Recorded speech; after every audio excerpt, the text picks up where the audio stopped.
go. We got our sandwich rocking and rolling.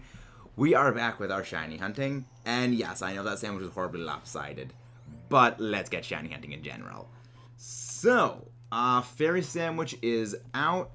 Replay buffer is replay buffering. Let's go get shiny hunting, because I would very much prefer to get the shiny Ralts family done. Hello Ranger, how you doing? So pretty much the goal for today is, like we were sort of like discussing yesterday, I want to try and get knocked out most of the daytime exclusive spawns. So, you know, the nighttime shiny hunts we've mostly finished. The daytime ones we haven't really done too many on. But hello, how you doing, Shadow Wolfman? Hope you're doing well.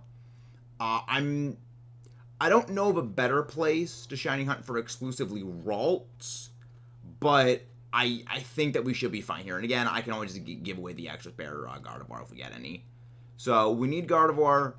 Oh, no, we don't need Gardevoir. We already got Gardevoir. But we need Ralts and we need a Kirlia. So we need two of them. Hello, Ghostface. How are you doing? And again, guys, if you haven't done so, please don't forget to leave a like and subscribe if you're new. But how are you doing, Quentin? How is everybody doing? Hope you're doing well. Hello, Omar, Kayla. How you doing? Hope you're doing good.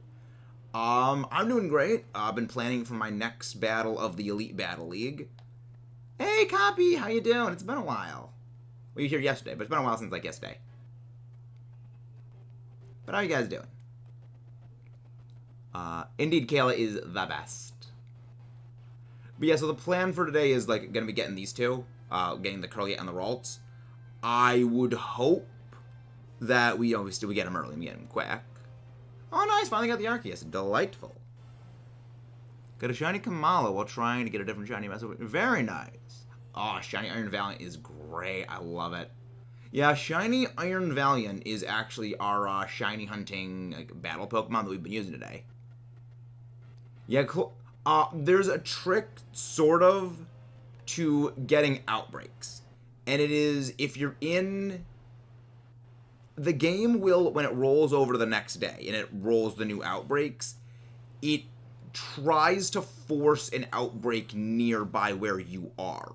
So, a good way of trying to sort of, not necessarily like game the system, but a good way of trying to encourage the game to give you outbreaks of stuff you want, is go to the area where the Pokemon you're hunting for outbreaks for of spawn, and then, you know, like, be there when, you know, of course, the game rolls over into the next day.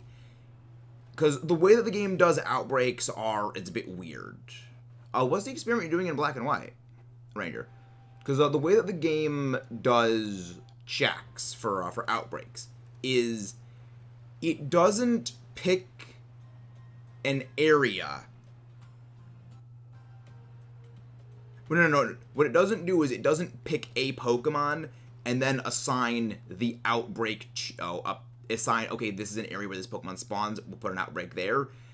What it does is it looks at the Pokemon that are in the area and it chooses, okay, we're going to have an outbreak here, and then it tries to fit a Pokemon into that outbreak, fit a Pokemon into, like, that location, which is why when you do the game, you know, you have a 25% chance every single day of getting a freaking outbreak of Rufflet, because it's just everywhere on the map.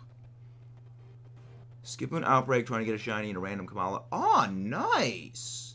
It's always good when you get random shinies. But yeah, I hope you guys are all doing well. I know I'm doing well. Working on the Decidueye Raid counter guide. Been recording some footage for that, and been like working on editing the thing together. That's going to be releasing sometime this week, because we are going to be getting the Decidueye raids this week. So, stay tuned, leave a like and subscribe for that when it comes out.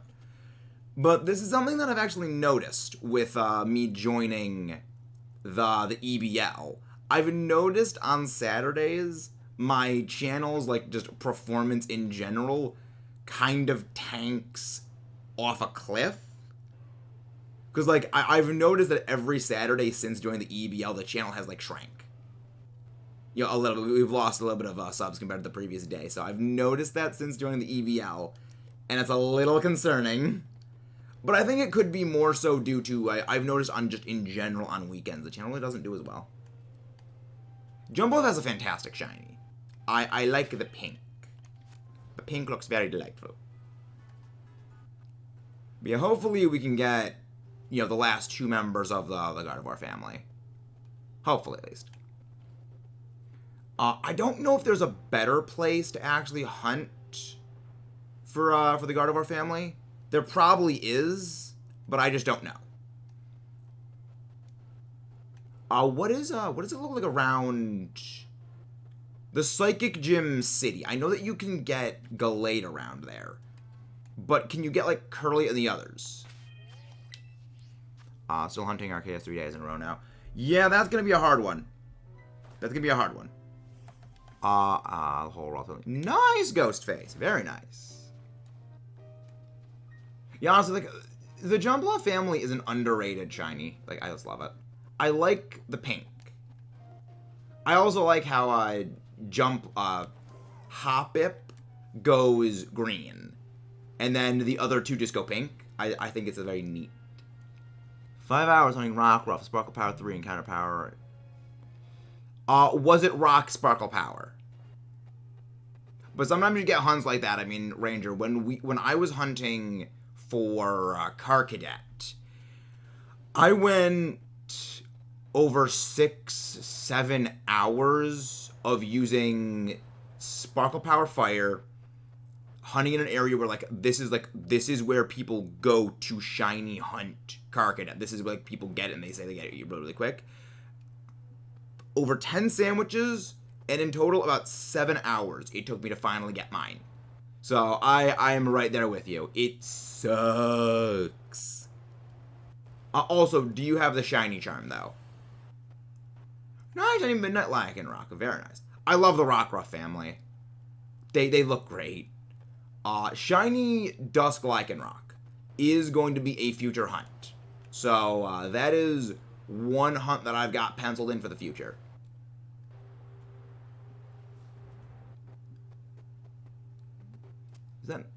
That's not a shiny either, no. You know, I just couldn't see what it was. So, Sarah. I'm just gonna check where, Ralts' spawn location is, just in case. Because if it's around, the Psychic Gym, I might end up shifting over there. Because in that case, I can hunt Gallade. And if I can hunt Gallade, I can get, of course I can get Gallade. In addition to, there's a couple of other fairy types around there, as well as a couple of other psychic types. So we can sort of, merge together a couple of shiny hunts. And overall, refine our effectiveness. Spawn glitch? So I'm pretty sure they patched something involving, glitches with spawns. So it could be that, you were using a method that doesn't work as well. Indeed, Mudkip Curb. Well, it's Cerebi. There we go. Yeah, Cerebi's maps are just so good for just figuring out where to go shiny hunt things. It's... The Cerebi's interactive Paldea map is delightful for figuring out stuff. 100 Walls family at North Province, Area 3, Pokemon Center Path, the Water of the Primate, Patera, go back to the whole family. Interesting. Yeah, I'm trying to figure a better spot to hunt the Ralts family. I didn't know of another more ideal spot to hunt it, but I have a feeling that there are, because I have noticed that with a bunch of the shiny hunts we've done previously, that yeah, there's better places to hunt them. I just haven't figured out where they are, because I'm a smooth brain. Plus, I do like Glaciadio Mountain. Actually, I think I figured out what it is with Glaciadio Mountain with me and shinies.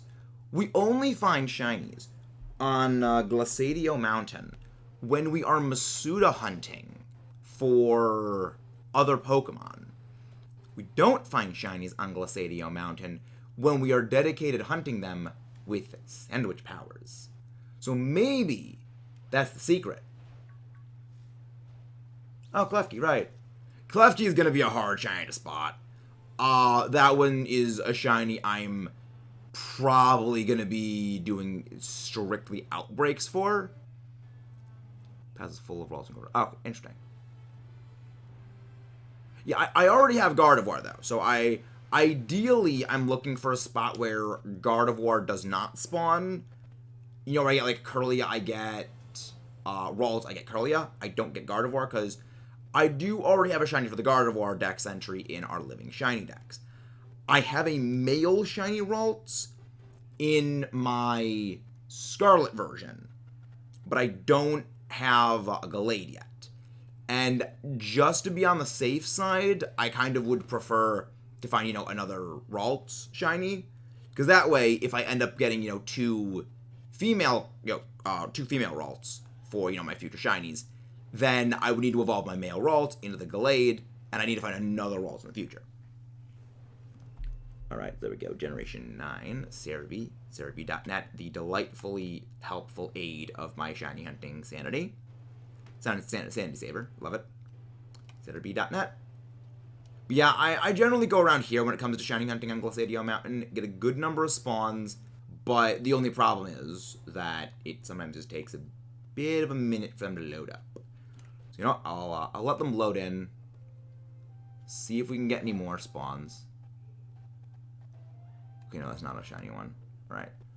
Yeah, it seems like the performance patch they added spawns Pokemon in slower now, which could be why it's taking a little bit longer for us to do some shiny hunts. Because, again, it just takes longer for everything to load. That one Ralts is just vibing in the corner over there. Okay. There we go. Map. Okay, give me some shiny locations. Okay, Ralts.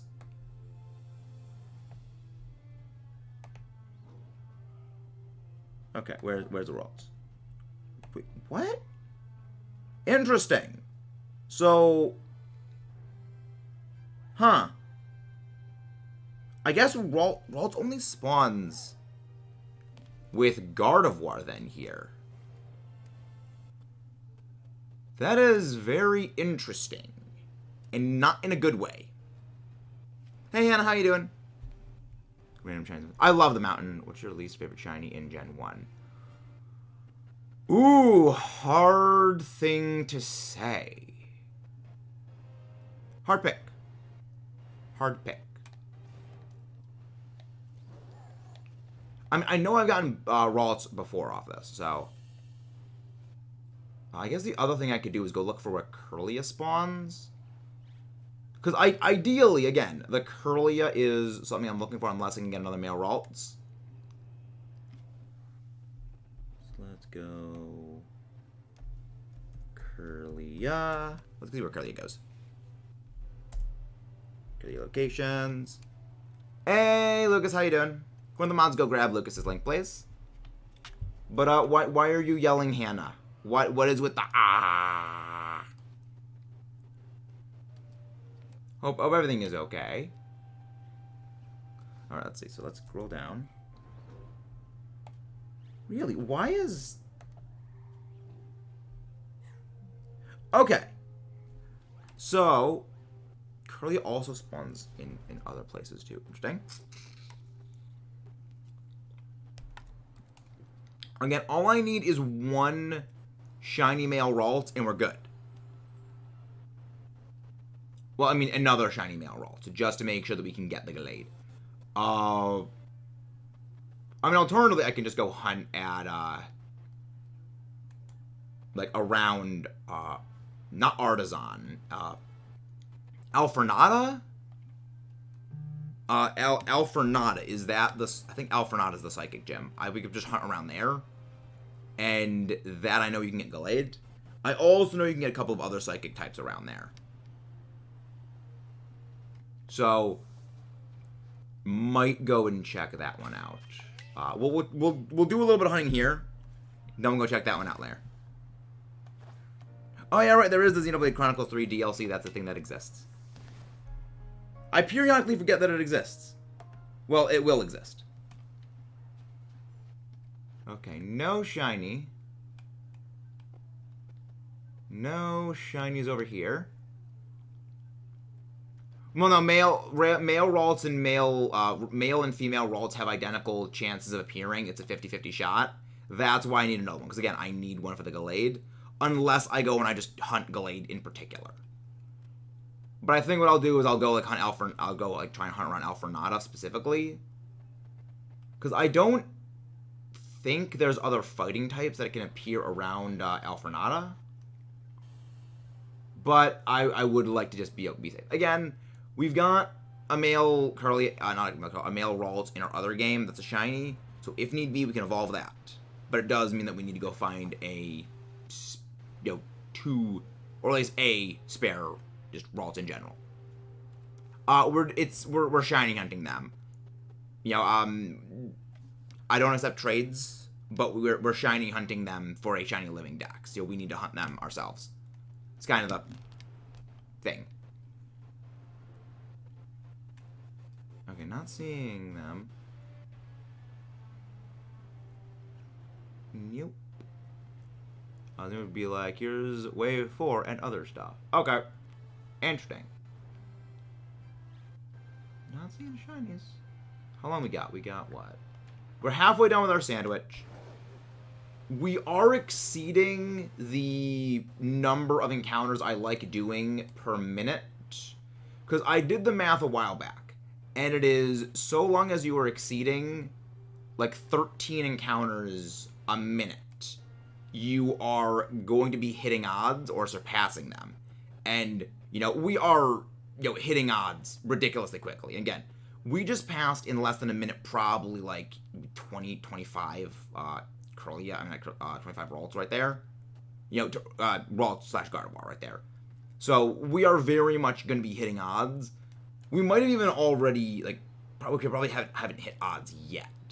But we're probably a good 500-600 encounters in out of odds of about, 690. So, we are definitely on the money for our, odds for this. Nope, not seeing any sparkles, fortunately. But we just keep going. There's a few shinies still here around Glaciadio Mountain we need to get. But, one of them is, of course, one of them is the Gardevoir, but the other is actually Cryogonal. Cryogonal is one that worries me, but Cryogonal worried me before I decided, you know what, screw this, I'm going for freaking things, and then I just found a Magneton.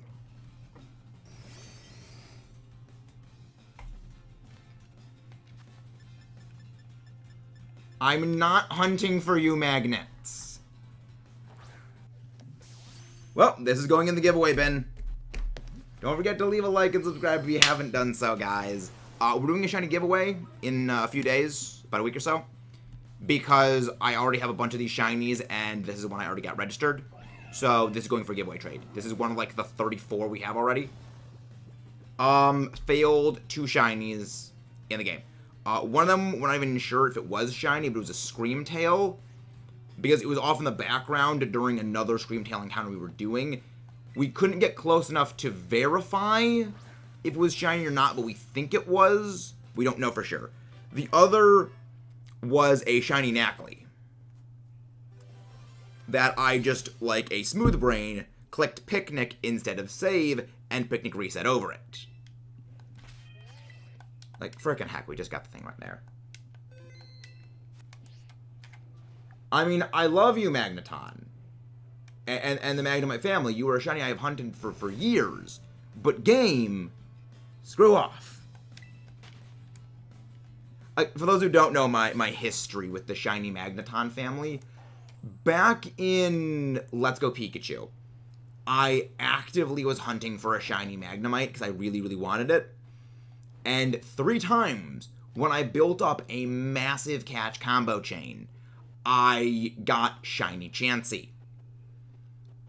And I stopped hunting it for a while. This was before I started streaming. And it was I'm just done with this. I'm not hunting this thing. And then years later, I, started to hunt for hunting Magnemite, because I had a Magnemite outbreak or Magneton outbreak. And I got 2 Magneton from it. And I was I still haven't gotten the Magnemite yet. So, Magnemite is basically a shiny that has, constantly taunted me. Oh, yeah, that game gave me a loathing for Chansey. I don't mind competitive Chansey, because, I don't play singles. So, I don't run into the annoyingness that is Eviolite Soft Boil Chansey. So, again, it's just something I don't run into, so I don't have a problem with it.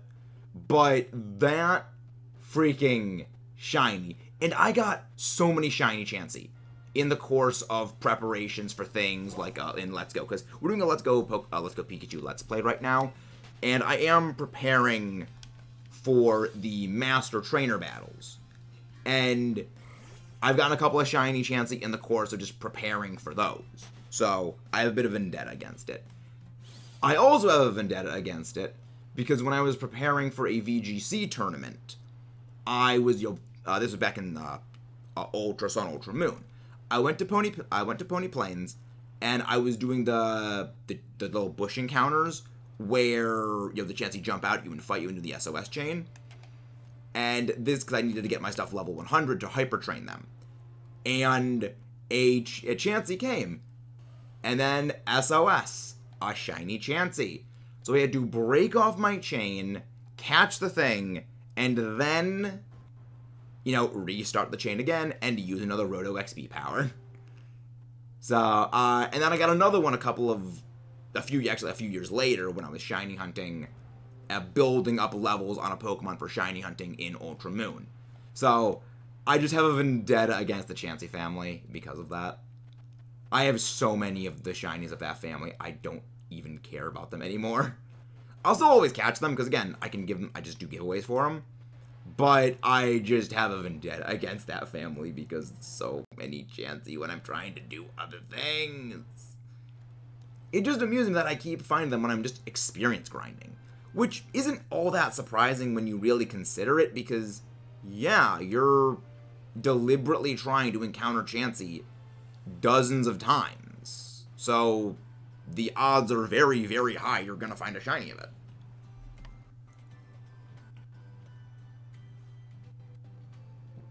KO'd itself and sending up with a Meryl. Yikes. Yeah, that's the reason why whenever I go battle a Pokemon, I always make sure, do you not have a recoil move? Do you not have, like, Curse? Do you not have a Mento? Do you not have Teleport? Do you not have anything that can take yourself out of the equation?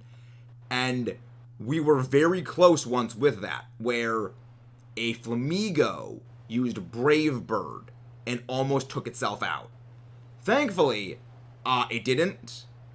Recently hit rank 10. No, rank 10, that's good. That's good, Stephanie. But yeah, and that scared me. But thankfully, we didn't have that happen with our Flamigo. Our Flamigo did not knock itself out. One of my friends, unfortunately, failed a shiny Iron Thorns. Because it was just at the level where it learned Wild Charge. They false swiped it. It didn't use Wild Charge like the first couple of turns. It Wild Charged, I think like turn 4, turn 5, took itself out, and they didn't save before fighting it. And the heartbreak was just intense from that. But again, guys, please don't forget to leave a like and subscribe if you haven't done so already. Ralts hates me right now. Because it is not sparkling, I just want the little blue hair. I just want the freaking little blue-haired psychic thing. If we don't get this, I'm probably going to go hunt, again, various psychic types. Because I do want to hunt, like, I want to hunt, like, Hatterene, I want to get that. Well, Hatterene itself, I already know I'm going to be Masuda breeding that one to get a 0-speed Trick Room Hatterene. Because, I mean, I'm all about that competitive tech. Dang it, I thought that one was a shiny Ralts for a second because the shadow, but no, it was just the shadow making the hair look blue. I am all about that competitive tech. You know, I'm always about, like, the competitive tech for breeding shinies. You know, like, if there's a Pokemon that can be good in competitive, and it can be good in Trick Room, I will go for the Trick Room breeding, mostly because you can't force 0 IVs on wild Pokemon. We got stupid lucky with our 0-speed IV shiny Electros. You say because Lightning Strike could go through the wall of my house. That is not good, Caleb. That is not good. Stay safe. Pokemon hate you for no. I mean, yeah. You can go to stream without picking up Trick Room teams. No, I cannot, Mudkip. Mostly because Trick Room amuses me. Just make a drinking game out of any time I say Trick Room. But yeah, on Mudkip. So what happened last night during, like, I don't know. There was like this weird, all these messages about Splatoon. There was like, an hour blackout. I remember we were going to be playing Splatoon, but I don't think we ever did. Come on, Ralts, be shiny. That's also one of the other things about Gothitelle, because I'm going to be shiny hunting that, and that's going to be a Masuda breed one. Oh, Klefki. Oh, that's going to be an annoying one for me to hunt, because Klefki barely changes. Well, not barely changes, it's just a very small Pokemon. So we'll need to look very closely on that. I feel like Max is a glass half empty. I used to be a glass half empty kind of person.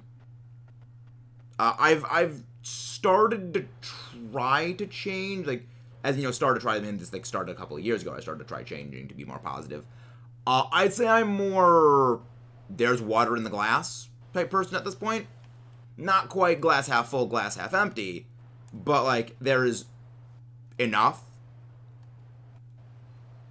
So you're halfway to the money on there. You're halfway to the way that I used to be. I do not like the person that I actually used to be. If I could go back in time, I would kick young Max's ass, because he was a jackwagon and deserved to have his ass kicked.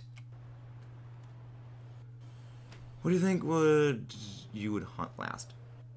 There's nothing really off the top of my head that I can think of that would be the last hunt.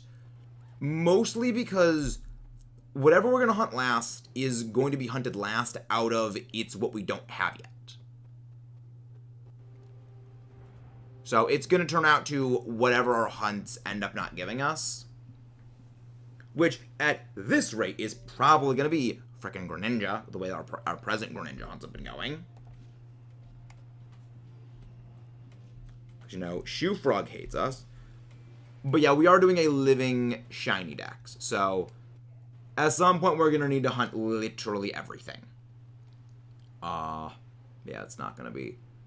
That's going to be something. It's going to be hilarious if this game with its DLC gets a Dynamax Adventures equivalent, and we do a Dynamax Adventures equivalent for this game where we find Ho-Oh, and then we just get shiny Ho-Oh from it. Because those who don't know, we are over 5 times odds on shiny Ho-Oh. Been hunting that thing for over a year at this point in Sword and Shield. And it still refuses to be a sparkly bird. So, not fun for our hero. Actually, air is in water, so it is 100 fill. Well, not really. There is the particles of water interfere with the amount of air inside of it, so not exactly. But I appreciate the optimism.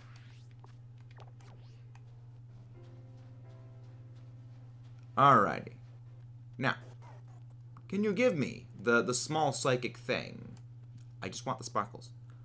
Nah, wouldn't even be funny if he goes... I mean, it would be hilarious. It'd be like 5 times squared. Just double 5 times odds. It'd be insane. Hi, Swablu Outbreak. Goodbye, Swablu Outbreak. Yeah, we had a Swablu Outbreak a few weeks back. We got the Swablu from that. I already had shiny Altaria, so I didn't need to hunt for 2 of them. Granted, I got my shiny Altaria in Ultra Sun, Ultra Moon because of Ultra Space Wormholes. Freaking heck, the lighting is throwing me off. I keep seeing a couple of the green hairs. Like, oh, that's the blue. No, it's not. It's green. What? Exactly. Yeah, water is oxidized hydrogen, so it technically is burnt. Because it is one of the products of combustion is water. Science is interesting like that. Come on, game. Give me some shinies. That's the reason why water can put out fires, is that it can't burn because it's already been burnt. And how you doing? Hope you're doing well. Not seeing the sparkles. Not seeing the sparkles. I just want my sparkles. This is also one of the reasons why I'm kind of spoiled on how much we've been shiny hunting with outbreaks.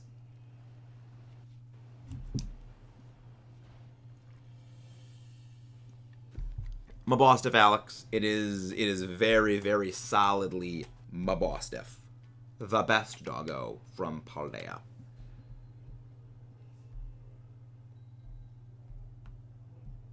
There we go. Just making some changes. There we go. There we go. Okay. There's some part. No, there's one go. You're in the same area, that's why. Remember, mentioned a little bit earlier, but when you're in the same area, your game will try to force you to get outbreaks in the same area you are. So if you want to get an outbreak of a certain Pokemon, it would be better to move to the area where that Pokemon appears. So like say you're trying to get a Grimmsnarl outbreak, not a Grimmsnarl outbreak, a Impidimp outbreak. It'll be best to go to Tagtree Forest.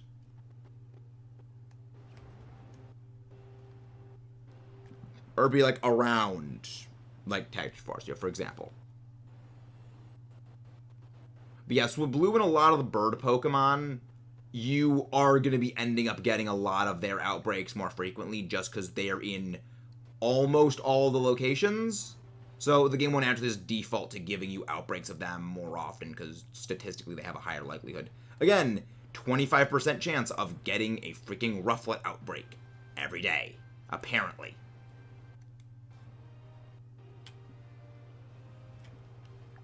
Oh my gosh, that sandwich is already done. Freaking heck. Alright, well, I mean, at least the good thing is it's gonna be rolling over like nighttime soonish. But yeah, freaking shiny on the magnet, but not on the thing we're actually looking for. Let's see if you have a mark. You're not. Well, obviously, I don't think it was likely to have a mark, but you're going in the giveaway bin.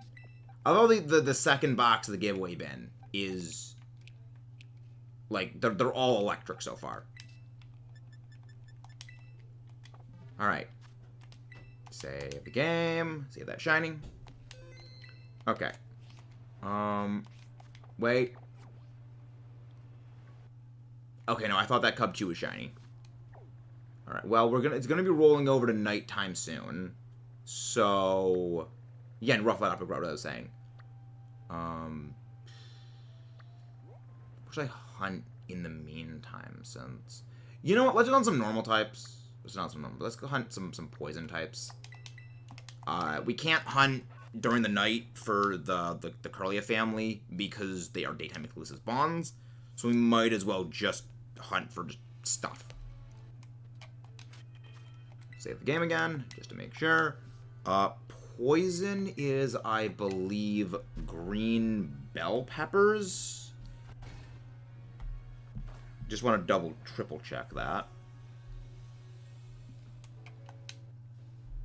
There we go. Poison is green bell peppers. Good. You're telling me if I throw water, the lava will cool. No, because lava isn't fire. Lava is molten rock. That is not exactly how it works. It would be funny if it worked that way, but it's not how it worked. But yeah, I guess I can hunt some Viper, so I need to hunt some Viper eventually. But yeah, we just gotta take a slight hiatus on that hunt. Not only hiatus, but like a slight pause until the game rolls over the hours. That is my one thing about this game's day-night cycle I love and hate, is on the one hand, I think it's a very good system that, yeah, every 30 minutes it goes from basically day to night. It's a little longer than that. But on the other hand, it's kind of annoying in that you have to wait half an hour, a little over half an hour, it's like, we're about 40 minutes, in order to get another outbreak. Yeah, and not get another, but to have another chance of getting the shiny you're actually looking for. So it's a little annoying, but there's that. Hey, Reston, how you doing? Hope you're doing good.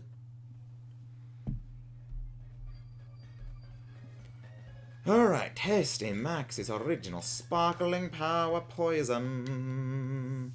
But yeah, so now what we're doing is we're looking for Sviper. So that's going to be our present hunt. I already have a shiny Salazzle, so all I need is a shiny Salandit for when we get to that one. Alright, Wooper. I swear if we already find a shiny Paldean Wooper, I'm going to freaking flip it.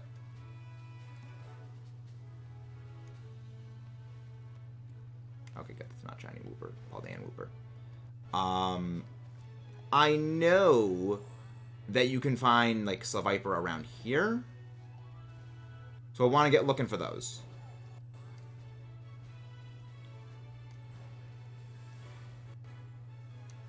Are you shiny or not? You know you're not shiny. Probably I was going to have waited until I got closer to where the Sviper are before I started making the sandwich. Nope, not shiny. Good. Again, my big petrifying fear is I will make a sandwich, stumble on another shiny, something I'm not looking for when I'm doing that. But I'm pretty sure around here you can get Sviper. I think. I could be wrong. But again, that's why we save. So like, yes, there's like Sviper, there is Stantler. Remember a while back I did actually get a Stantler outbreak around here. I ended up not doing it. But I am thinking in sort of the lead up to Pokemon Home compatibility, I am going to do a hunting for like the Legends Hisuian variants. Sviper. There we go. There is no step on Snick. There is Snick. Snick, Snick. I was gonna go, okay, you know what, screw this, we are going to Cerebi, we are finding the thing, and no, there is Snick. Good thing is, Sviper has a shiny that very heavily sticks out. So, I don't need to worry. I give Darkrai nightmares. Well, of course you do. Look at the dude who posts the best location to hunt shiny X type def on there. Can you send me a link to that, Hannah? So I can, like, just scout that out for future purposes. But yeah, I know shiny Sviper. Like, it looks great. So I'm really hoping to get that one.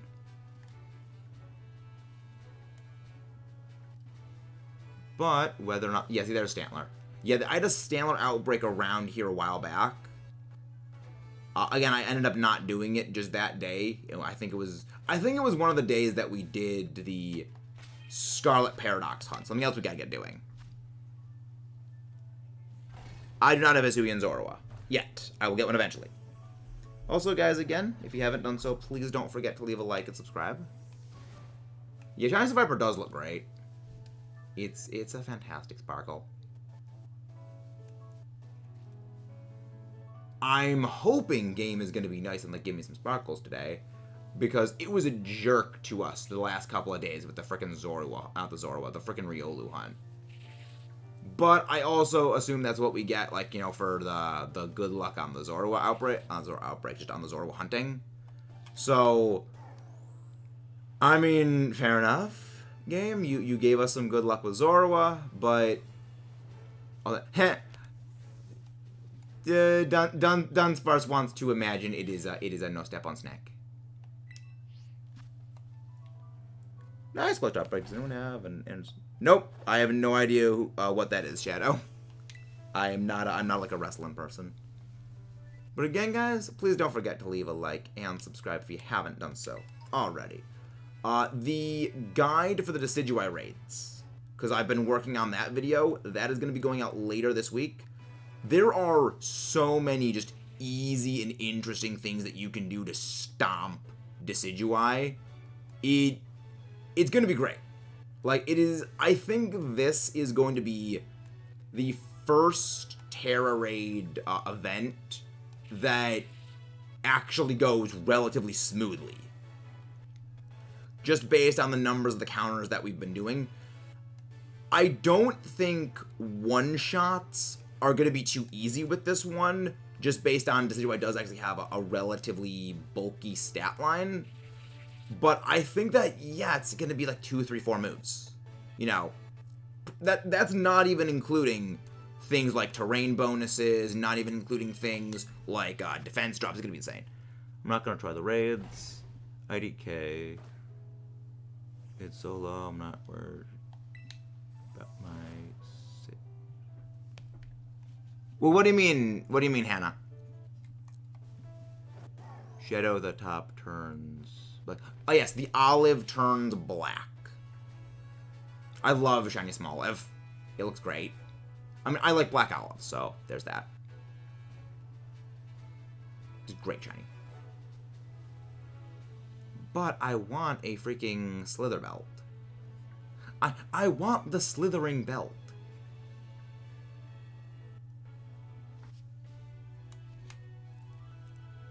But yeah, like the Decidueye is gonna be pretty easy to beat.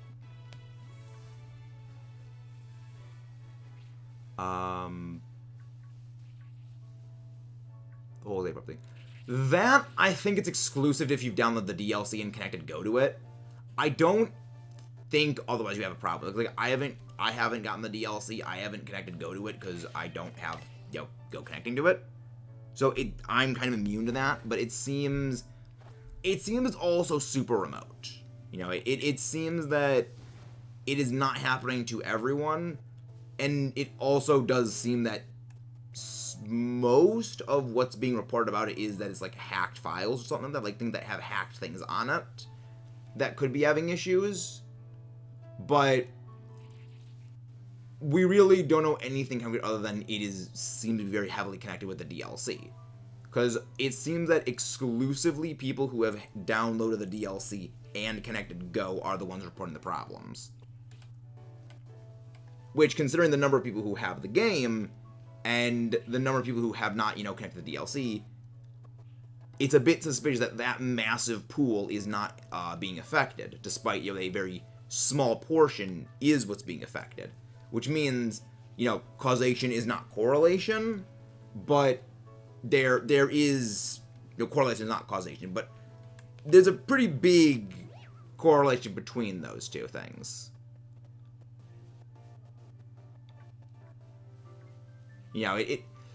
There's a very, very high statistical likelihood that it is linked with, like, connecting Go to it. Plus, there's a fix if you get the corrupted... Yeah, it's not... No, there is a backup save.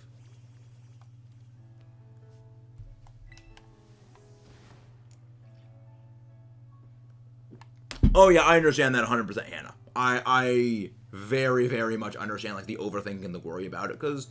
Yeah, it's a pretty scary thing to think, yeah, I could lose all my save data. So I don't blame you for, like, for being worried about it. But, I mean, I'm more, like, on that logic and reason side of things, where the odds of it happening are very low, and there seems to be this correlation with the DLC purchase, which, because I haven't done that yet, I don't quite think I'm super worrying about it. But we don't know. Again, it could be something completely unrelated. It could just be, like, bizarre happenstance that the only people who are having it happen is, like, the DLC people, but it could be more stuff. We just aren't gonna know for a while. Hey, let's do it. Oh, no, it isn't the backup save. You have to make a new profile on the Switch, play through till you can save, then switch over to main. Can you send me, like, a link about that? It's just, Shiny Hunting Meltan is all I use Go for. Yeah, I use that for Meltan. I use that for Go as well, just the Meltan stuff when Meltan Shiny comes back. And I already got my Shiny Meltan. So I'm good as gold. When it comes that, like, a Gordengo. Not shiny. Saves get corrupted always. Saves get corrupted anyways, no matter what, so I guess there's always a little chance. Maybe, yeah, again, we really don't know, and it's a bit of a scary thing. But I do definitely understand, like, the worry about that. It is what I would say is a valid worry.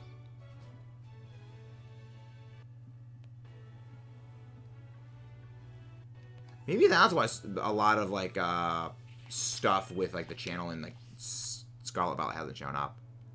Oh, nice, you're doing driving now. Very nice, Litsune.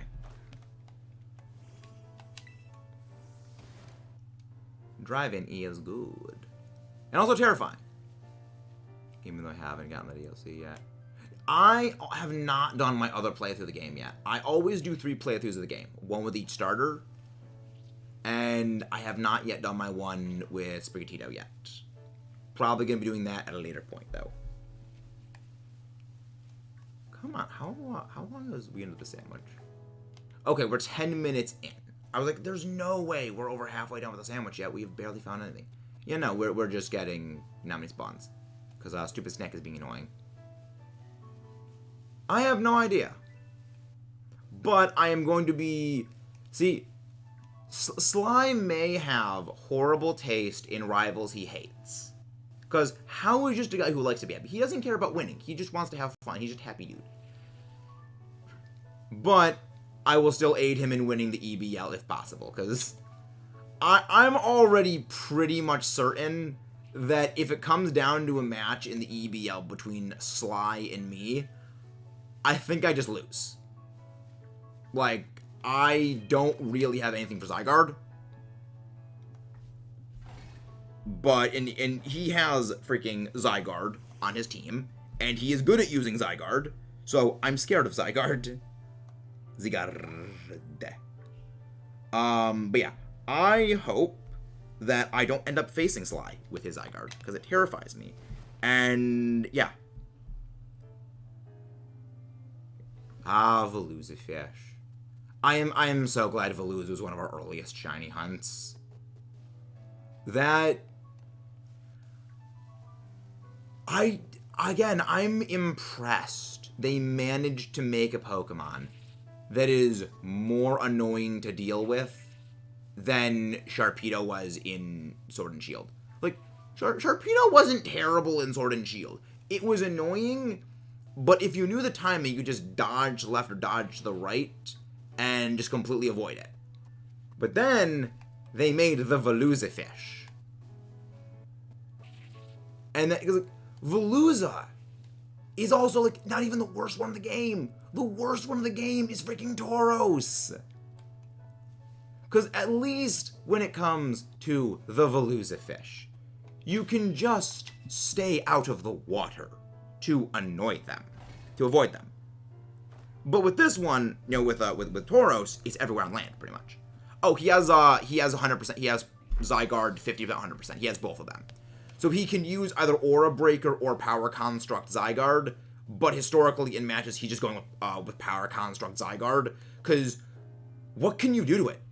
Like, for context of what his Zygarde has been able to survive, in one match, he went up against an Adamant Guerrilla Tactics Galarian Darmanitan that slammed Zygarde with Icicle Crash. So, keep in mind, Guerrilla Tactics is a 50% boost to any physical attack that Galarian Darmanitan deals out.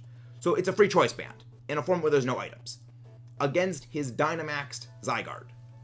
And this was Zygarde 50%, and it survived that hit. Now, Zygarde did have a +1 on its physical defense, but the fact that it still survived by a fairly significant margin is horrifying levels of bulk on that thing. He also had, like, I think, like, 3 Dragon Dances set up on it at this point. So with the Dynamax triple Dragon Dance boosted, or maybe it was a single Dragon Dance boosted, Zygarde. What are you going to do against it? What can you do? The answer is nothing. The answer is you get wrecked. Because Sly and I were talking, and they're like, yeah, a lot of people, like, give Zygarde a lot of crap. And a lot of it comes from its offensive stats really aren't that high compared to a lot of the other box art legendaries. So we think it's weak because it just doesn't have, 150 attack, 135 at minimum offensive attack. It's got, like, I think, like a 101 for its physical attack. But what it does have is a stupid high amount of bulk. So it doesn't possess outright damage power from the get-go, but it possesses the ability to set up extremely safely and then just survive basically whatever you can throw at it. So, like, that's it. Its real strength isn't... Its real strength is not damage. Its real strength is you can't put it down. Because, again, then you knock it into power construct range. Then it just boosts up into Megazord mode, and then what are you going to do against it? It's double health now. So you have to go through everything you did first, and then even more. So, and that's the reason why I told him, like, yeah, if it comes down to, like, us in playoffs or us, like, anything close to finals, I think I just automatically lose to you. And I was completely bummed. I was like, yeah, I don't think there's anything I can do against you. The only Pokemon that I think realistically might have had a chance against him was, like maybe, like, Celesteela, or... like, again, various ice types, but I don't have those. Because I can't even use Rotom against him. Because, those who don't know how Thousand Arrows works. Thousand Arrows, one of Zygarde's, like, I think 4 signature moves. It is capable of hitting Pokemon that are flying type or have Levitate for their ability, which normally make them immune to ground moves. But it's a ground move that can hit flying types and Levitate Pokemon. And I have Rotom Heat, who is 4 times weak to ground. Meaning, he doesn't need offensive power to just destroy the little toaster that could. So, unless he's already Dynamaxed, I just can't do anything to him. So yeah, it's a scary place to be in.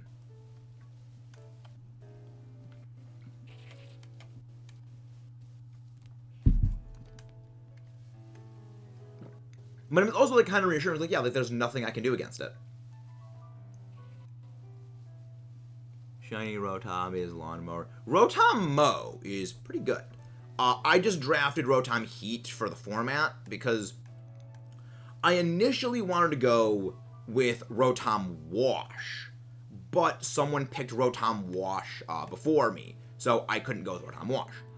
I went with my backup pick, which was Rotom Heat, and I ultimately think, yeah, no, Rotom Heat was the better call than Rotom Wash.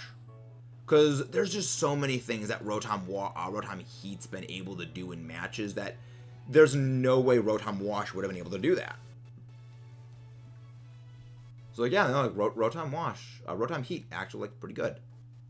Also, in Generation 8, Rotom Wash was a bit riled by, like, Rotom Heat did get a bit of a buff with, Rotom Heat did get better in Sword and Shield. If you lose the Boomer, I'm going to throw my shiny Alpha Refrigerator at you. I don't even think I'm going to be battling Sly. Because the only way I would be able to battle Sly is... depends on how they do playoffs. You know, so if the playoffs go, you fight people from the other division. Or if you fight playoffs within your own division, then fight the other division. We don't know how playoffs is going to go yet, so I may not even get the chance to fight him. But yeah, I'm a little scared about him. I think I might at this point be guaranteed a spot in playoffs. Because Sly and I were talking, and he said that at this point he's guaranteed a spot in playoffs with just how absurd his win record has been lately. I am currently 3rd place in my division for EBL. So I'm, 3rd from the top. Which is good, considering considering the first week, I was number 11. I was pretty much bottom of the rankings. So I made a comeback. But now I'm, in the top 3 of my division, which means I think I'm guaranteed a spot in the playoffs. Because the only person that I'm going up against that has, like, a very high win number that's kind of, like, rivaling me is Humberto. And Humberto is top 4th. So if I lose the person who's in top 4th, well, we trade spots. Meaning I go down to, you know, top 4th spot. So I think I am, like, unless the person who's in 5th gets, like, I think 2 almost 6-0s, or, like, gets 2, like, he beats the opponent with, like, 4 Pokemon remaining on both of his games. I don't think I get knocked out if I lose to Humberto enough to drop below him. Because even then, like, even if I lose to Humberto, I think that there's, like, depending on how well I win by, and depending on how well I do against Humberto, I still think I can overrank him in terms, because we don't go based off of wins and losses. We go based off of KD ratio. So basically, how many knockouts did you get? How many Pokemon of yours did you get knocked out? And that determines your standing.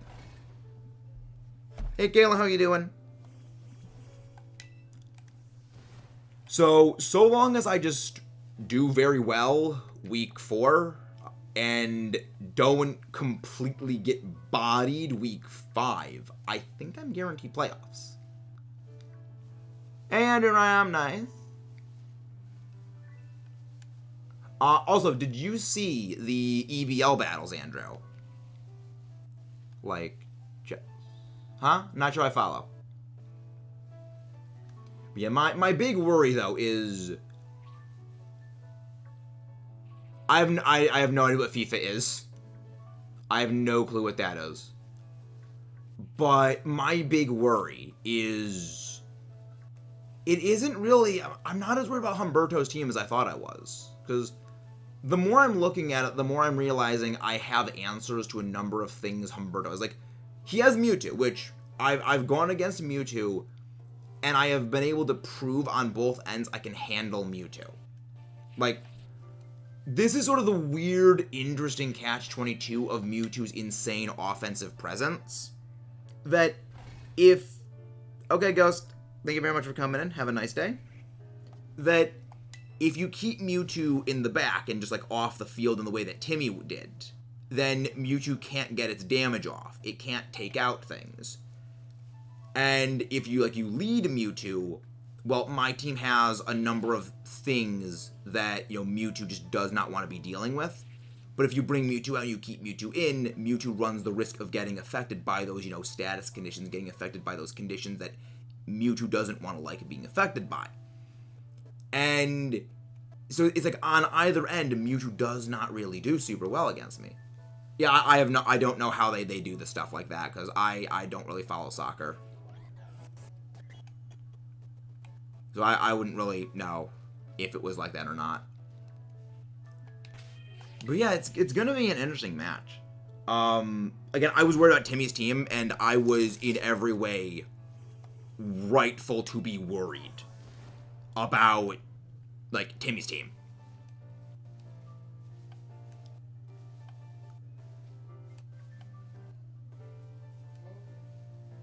So that was a fun battle. Again, I saw Andrew. I don't know what it means. Is that the shiny? No, that's not the shiny.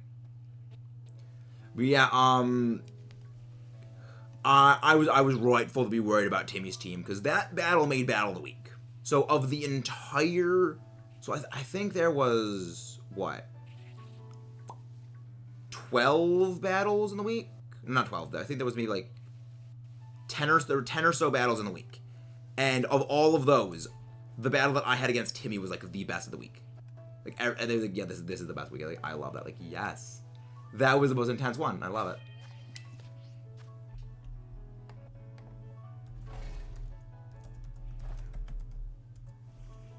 And there we go.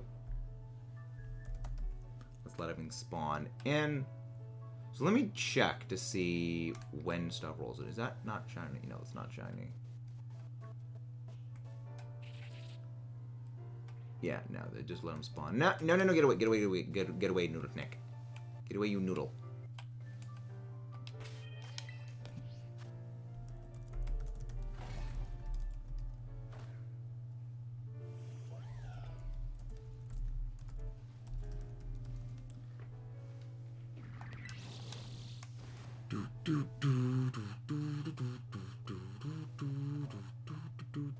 Give me that. Yeah, I was right. Shiny Viper does look a lot different. So if we did seed, it would have jumped out.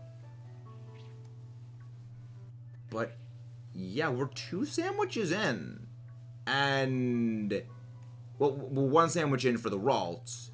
I think well, we ran another sandwich for Ralts yesterday. We didn't get it. But yeah, we're 2 sandwiches into the stream and no shiny. Oh, so it's like, you know, if X character was a Pokemon trainer, this is what their team would be. Interesting. I remember Foos did a series like that. I was gonna make a thing like that, but I just ended up not, because it was just way too much editing. But also, like, when it comes to long-form videos, I tend to ramble, and they tend probably not to do that well. Which is one of the reasons why I stick to just, like, the guide videos, which I've been doing for the Decidueye raids. And the Decidueye raids have been going pretty well when it comes to damage calculations. There's so many things that we can use for the Decidueye raids that just work super well. Again, not much can really take Decidueye down in a single hit, because there's really not many things that have that kind of stat lines. But it's not gonna be a horrible raid for us. It's gonna be kind of easy.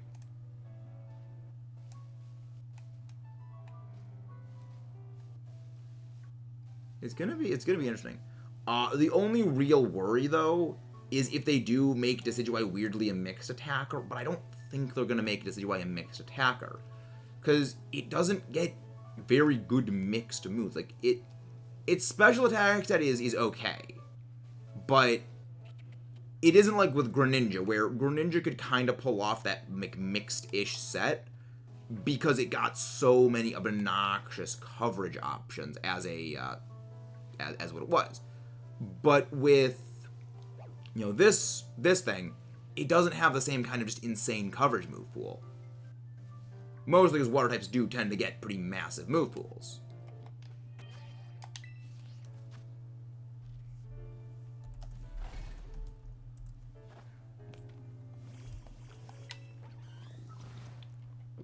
Yeah, like, I remember looking it up, and it's like, special moves Decidueye gets, like Shadow Ball, Energy Ball, Hurricane, Air Cutter, not Air Cutter, Air Slash. And that's like it. So like Energy Ball, Grass Knot, Leaf Storm, those kind of moves. And then like Shadow Ball, it gets like nothing. So it's gonna be interesting to go up against, but I think it's gonna be interesting to go up against insofar as it's gonna be just pretty much what amounts to a pinata we're gonna be beating the rare candies and goodies out of. Like, it's not gonna stand a chance. Because there's like a weirdly large number of things that match up super well against Decidueye. And in the coming days, we are going to be like doing like streams of preparing for the Decidueye raids.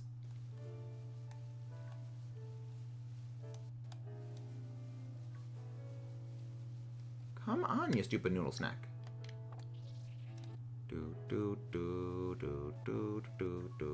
Give me shiny little noodle snack thing. I think maybe it's just like the noodles hate me. Like, it took forever to get Dratini. So, maybe it's just that. What's that? Oh, Rookie D, that's what that is.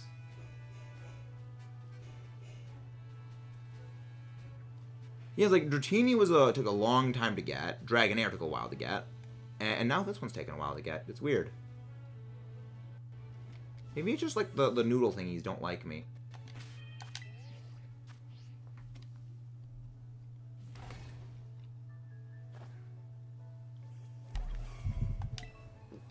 Back it in. Let's say. You're not shiny, are you? Yeah, when they're laying down, it's a little hard to tell. But then, because again, the shiny is like greenish at places, but you get laying in the grass, and then the grass is green. But when it's up and moving around like this, it's going to be very noticeable because it really jumps out. But no, I can't. Not seeing the sparkles. I am glad that I wasn't hatching eggs while doing this, because I just have to reset anyway. And when we get home, it's not going to be as bad. But, you know, before we get home, you know, hatching the eggs and releasing them is going to be a bit of a pain in the butt. Kitty's game, where I've seen Dratini hunt. It wasn't hard for us to hunt the Dratini, it just took a long time. Female shiny gonna be hunt reset, or do you have a higher chance with one more sandwiches? The more sandwiches you make, there's no effect on the odds. It's honestly better just to save before you make a sandwich, hunt. If you don't get a shiny, just turn the game off and turn it back on again, and then just make another sandwich again. Because that's what we did. And that's what we actually do with our shiny hunts, is if we don't get a shiny, we just turn the game off and turn it back on. There's no sense in wasting the Herba Mystica. It takes too long of a grind to get Herba Mystica to just make multiple sandwiches for really no reason. That's also one of the reasons I have been dialing back how many times I do Masuda eggs in addition to our Outbreak hunts, is that just it consumes a lot of Herba Mystica. And, you know, with the DLC being announced, with us knowing when it is going to be, granted, we're going to be getting it in fall and getting it in winter for the other parts of the DLC, so I'll have accumulated a pretty big supply of Herba Mystica by then, most likely.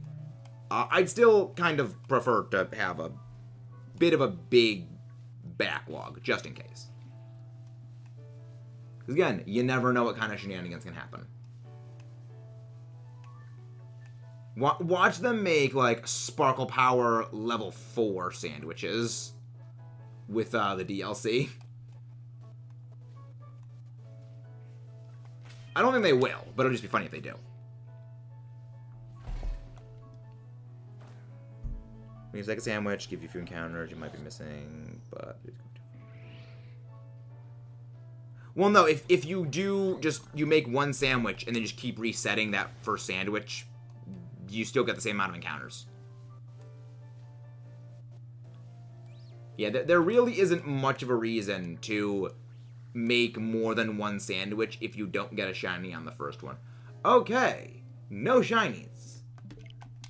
Well, now since it's going to be, I think, rolling over to day soon, we'll actually go back to our shiny hunt of the Ralts family. So we're going to go keep bopping back and forth. So we'll because that's what I need to be fit. I need to start working on a bit more of an outline and a plan for the nighttime hunts and the daytime hunts. Because I've mentioned this a bit before. There are certain Pokemon that only spawn during nighttime and only certain ones that spawn during the daytime. And we have most of the night exclusive spawns already. We don't have all of them, but I think we have the vast majority of them, aside from in our Scarlet version. We still haven't done those yet. We still have, like, what's his name? The Drifblim. We still have to go get that one, that family, and a few others. But we haven't really done basically any of the daytime hunts yet, and I need to get working on those.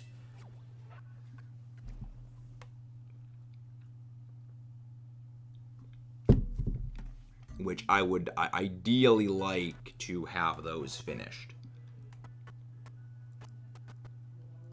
Alright, so let's just wait a little bit, see if and when, you know, the Ralts and Curlia start appearing. Well, the Ralts and Gardevoir start appearing. Because when that happens, then we know we can go make our sandwich, and then we're fine. So, a number of the ghost types do exclusively spawn during the night.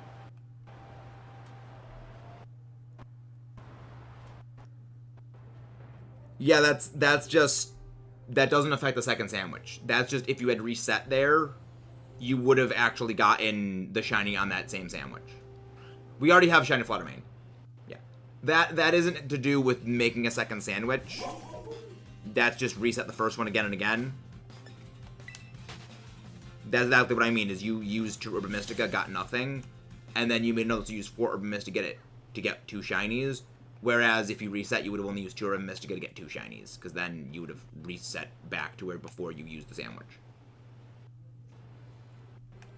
And then made another sandwich with the same 2 items. Alright, so now we wait. Actually, in the meantime, while we are waiting for it to just roll over to daytime, we can do a little bit of Masuda hunting, I guess? I guess maybe that's a little bit more optimal thing. We just do some Masuda eggs in between day and night, because there is a couple minutes between day and night. So we might as well at least try and get a couple things in. When we start seeing the Ralts, we'll start seeing the Curlia, then, well, the Ralts and the Gardevoir, then we'll switch over.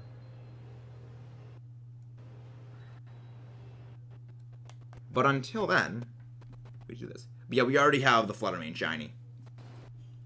Yeah, we have, there's only 2 shinies in Scarlet that are paradoxes we have yet to acquire. One of them is Brute Bonnet. The other is Slitherwing. That's what the other one was. Slitherwing. Slitherwing. The fiery, not the fiery floof moth, just the prehistoric floof moth.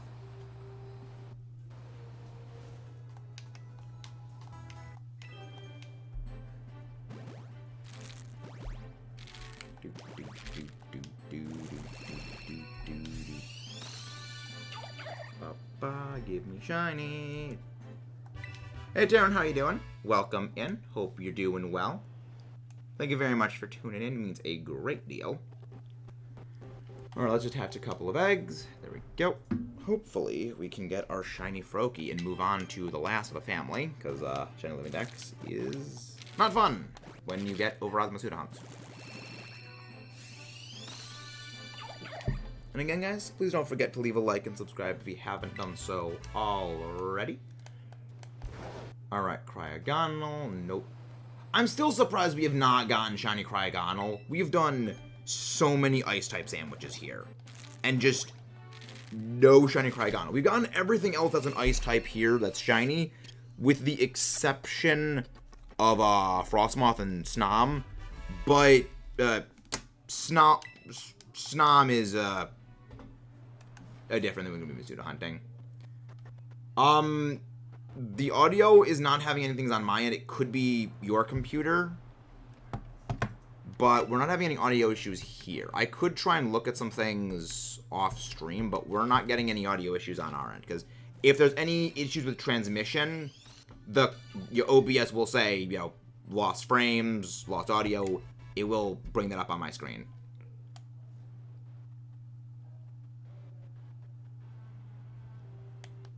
I will look into that, though.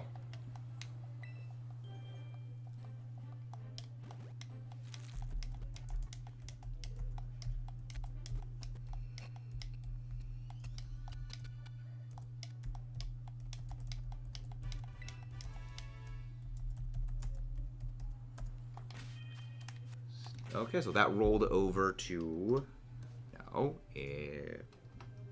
5. I'll be releasing these off stream because we're not going to be spending too long on them. It's going to be like a couple of minutes between. It's going to be a couple of minutes between day and, well, not day and night, but yeah, day and like dawn. Sawsbuck, we already have one of you. We just need to hunt one more for the. We're not hunting every single form of Sawsbuck. I decided I'm not doing that. If a Pokemon has, like, multiple forms, I don't think we're going to be hunting every single individual form. Because, unless, like, an Alolan form. So, something like Rotom. We're not going to be hunting for, like, 6 different Rotom, one for each form. We're going to be hunting for one Rotom. But if it's something like, say, you know, Alolan Raichu, we will be hunting for the Raichu, and then we will hunt for the Alola. But we already have regular Cantonian Raichu's shiny, which means we will hunt for the Alolan Raichu's shiny.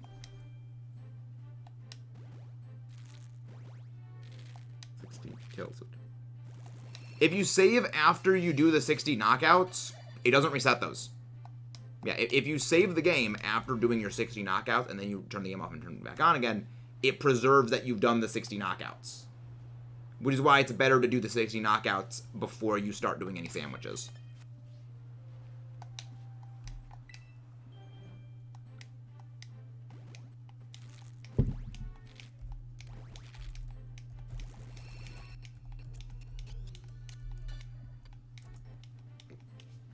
Yeah, that's how people do the shiny. That's how people do the outbreaks for shiny hunts. Is they will do the 60 KOs, then save. Because your odds of getting the shiny beforehand are still very, very low. That if you do get the shiny before doing the outbreak, then that's great. I've gotten a couple of them that way.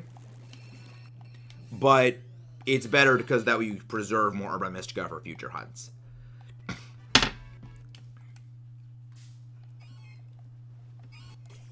Stop it, Sneasel, you're annoying. Stop. Yeah, we've gotten, I think it's like 4 or 5 shinies that way, now that I think about it. We had a good number of them.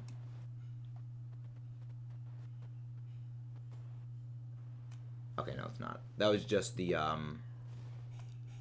Snovers. No, yeah, Snovers what I saw, not Snorunt. Yeah. I always get Snorunt and Snover mixed up. I don't know why. I know that they're 2 different things that look very, very different. Hey, lady! How you doing? How is lady doing? How is lady? Hope you're doing good.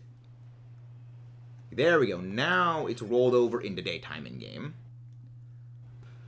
Which means that we should be getting the rest, the Ralts outbreak. Not Ralts outbreak, just Ralts starting to spawn in now. So now we can resume our Ralt hunt.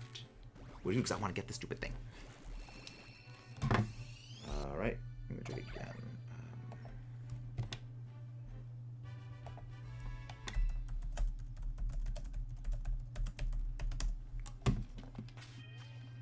Boxes. Put the little Froakie there. Go to the box. Oh, wrong one. Hydreigon. Nope, wrong one. There we go. And then we disable you. What's that? Oh, it's a deerling that was laying on the ground. That was weird looking. Alright. Save the game. Best place to shiny hunt Ralts. Alright. That is mass outbreaks. Let's see, where's people saying the best place? Yeah, a lot of people saying, oh, you know, Glithidium Mountain is probably the easiest, so we're gonna be sticking here for a while then for our hunting. A little bit tired, so this is technically a raid because I finished the stream. Okay, thank you, lady. We love you, lady. Go rest. Go sleep, lady. You need sleep. I save, then do the kills, eat the sandwich. Someone told me that I would have to do. Yeah, no, they're wrong on that. You keep the 60 knockouts if you KO the 60 then save the game. That's what we do. Yeah, people have checked that, and it does keep the 60 KOs. Because that was my worry initially, but no, it actually does keep them. There we go. Cucumber, tomato, tomato, tomato. Salty, salty. Flower pick. There we go.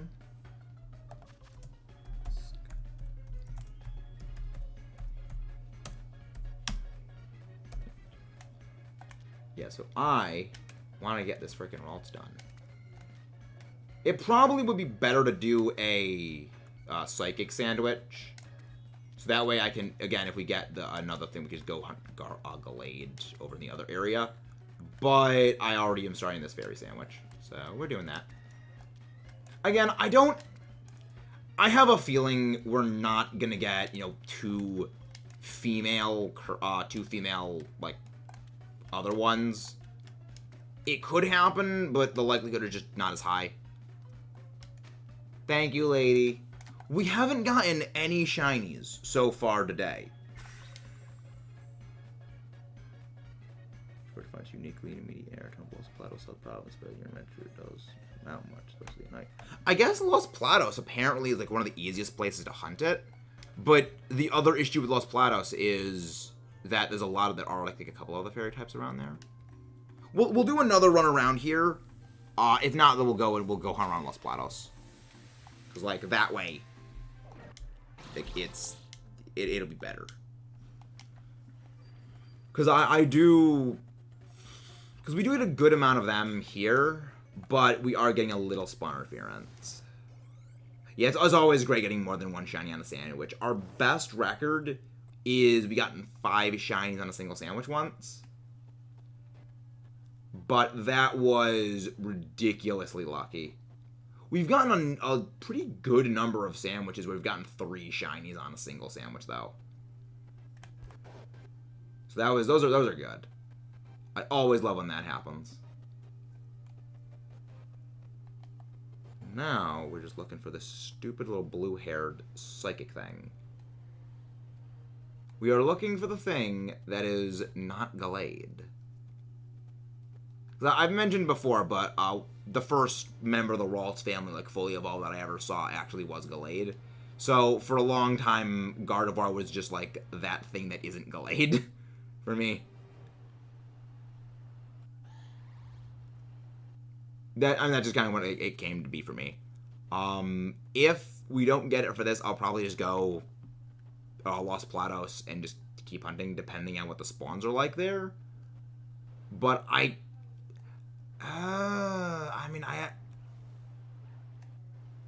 a part of me thinks that this is probably not the best place to hunt for it, because, again, we are still getting Gardevoir spawn interference.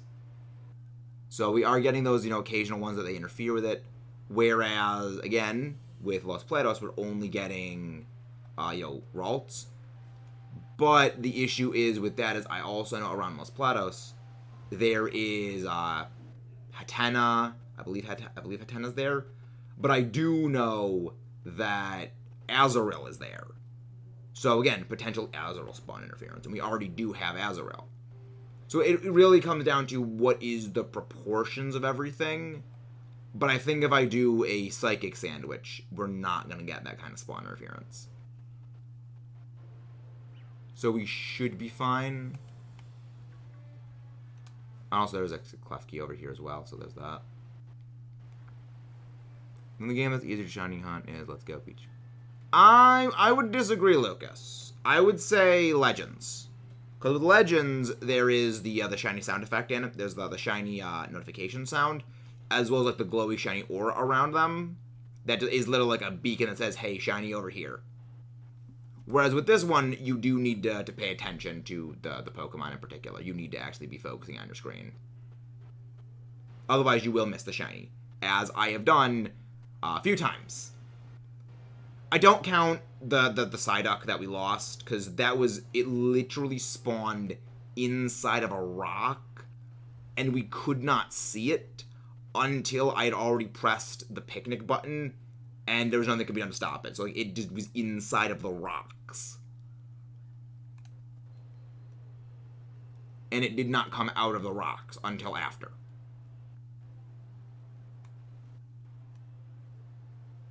Alright. Let's get some shinies. Hopefully. If 3 sandwiches with no shinies would be...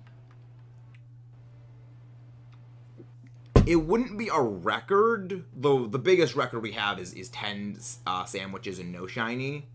Well, no, it would be 9 sandwiches, no shiny. But it would be pretty up there. Because other than that, the next highest is, I believe it is 5 sandwiches. No, it was 4 sandwiches, then shiny. Because I remember that because that was the Azurill hunt, where we went... That was the Azurill hunt where we did get the shiny Azurill, and that was when we got the 5 shinies on a single sandwich.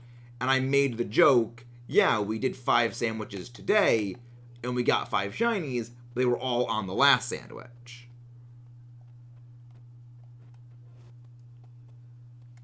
So if we go 5 shinies and if we go 5 sandwiches, no shiny, then this will be our second worst one.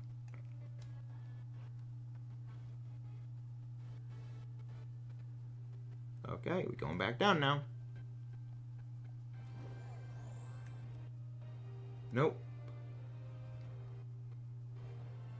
Nope. The good thing is, like, you can see decently clear. So that at least helps. It's alright, Jared, I understand. I understand fully, my friend. You never need to apologize for being late. I mean, trust me, the fact that you showed up, it means that you're more on time than the shiny Ralts. So there's that. So that's something to consider. You have better timing than Ralts does. It'll be fitting if, like, the shiny appears, like, right after this. If it does, I'll name it Jared. Alright, it did not appear right after, so it is not getting named Jared if we find it. It would be funny if, like, right after I said that, then it appeared. But I don't think it would. Because, again, game hates me. Alright. Not getting any sparkles. Oh, there's Weasel and stuff.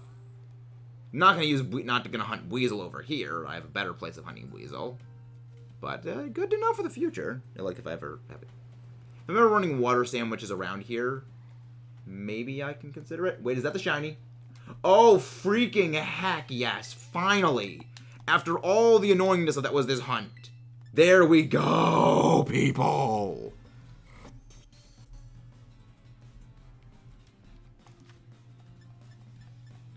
I'm pretty sure you have a teleport, which is why I saved. Alright, checking Ralts. Psychic. Alright, so, Ralts. Level...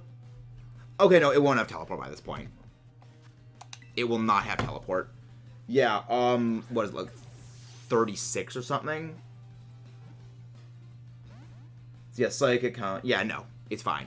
Yeah, even if it's level 30, Psychic, Calm Mind, Charm, Light. Yeah, it has nothing that it can use. And this one is male, which is good. Which means now we can go hunting for specifically Curlia. Because, you know, like areas where like exclusively Curlia spawns. Because that means that we don't run the risk of spawn interference. All right. I think now what we're gonna do is we're actually gonna go around Lavencia, because Lavencia has East Area 2. Yeah, okay, so let's see. So let's look at fairy types that appear around there. I don't think that they appear. Yeah, I don't think. Yeah, I honestly think the best place we could go hunt is around Lavencia. So we'll do a little bit of hunting around here still. You know, of course, got to get some encounters in. But then hopefully we can polish off the Ralts family finishing. I'm happy. So we'll do like another little loop. Then we'll go to Lavencia, do a little bit of hunting there. But it is funny, like after I said, like, oh no, then that it appeared like a minute after I said that, Jared. So I did correctly bait the game into giving me the shiny.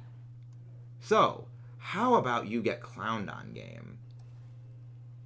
Yeah, I'll need to see what the actual spawns are like over there. Alright. So there is... Apparently Ralts can appear around... Ralts, Curlia can appear around here. So we're going to go there now. Hey, Aaron Jimbo, how you doing? We just got one of our Ralts that we need. So if you guys haven't done so, please don't forget to leave a like and subscribe. Let's get looking for our final Ralts. Not Ralts, our final, like, a member of the Ralts family. Because we just need a Curlia now. Okay, there's Meryl over here. Alright. Depending on spawn interference, I will go back to where I was.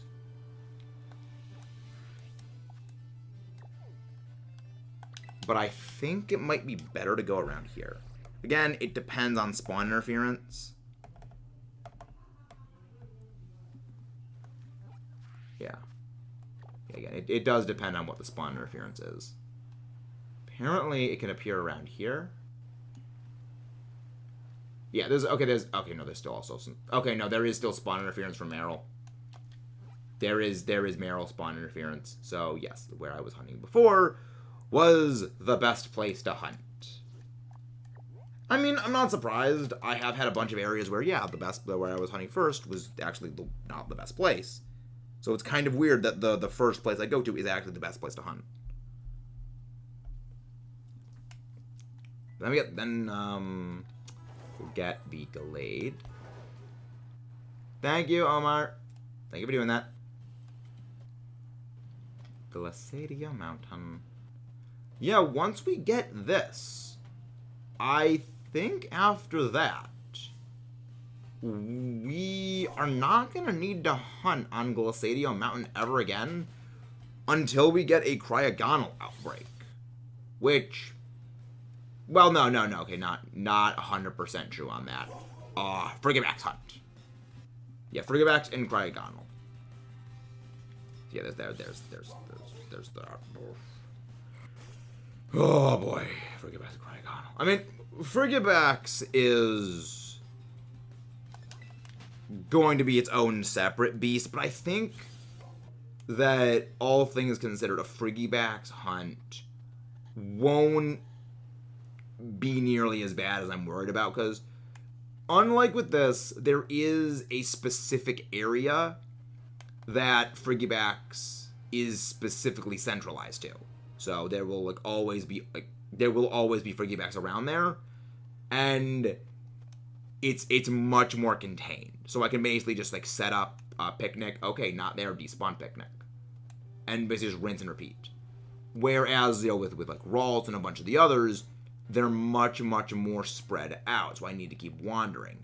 Look around, wait for them to spawn in, and just reset. Unlike this again, wander around. Where I am kind of not doing as much, as efficient of a hunting system. But I am, still getting my encounters in. Encounters in a good enough pace anyway. But yeah, we were pretty heavily over odds when we finally got this one. So I am at least happy about that. Again, very satisfying when you finally get an over odds hunt finished.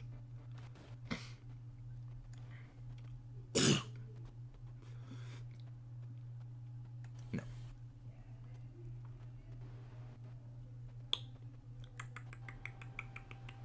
Nope.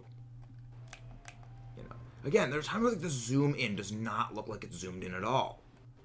Glacadium Mountain is one of those places where the zoom in is just completely bonked. I don't know why. Well, I guess it is because of the slope of the hill. Well, the slope of the mountain kind of messes with it, with the camera normally. So I guess that's probably the reason. Yeah, this is probably the best place on Glacadium Mountain to hunt, because it's nice and big and open, and there's a couple of spawn places for it. But I think it probably is, even then, I don't think it's great. Yeah, I think that this is probably the best place to just hunt and picnic for it. But even then, you still get slowdown from Glacadium Mountain. I don't know. I can't really come up with a good lag pun for this area. There's Lag Lake, Lag Tree Forest, but I don't think there's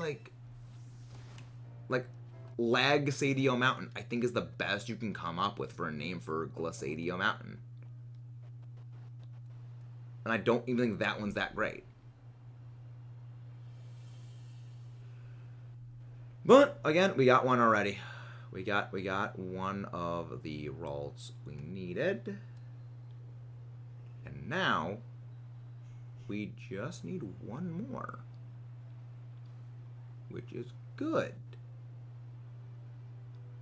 I also just realized I have no clue what I'm hunting after I get this.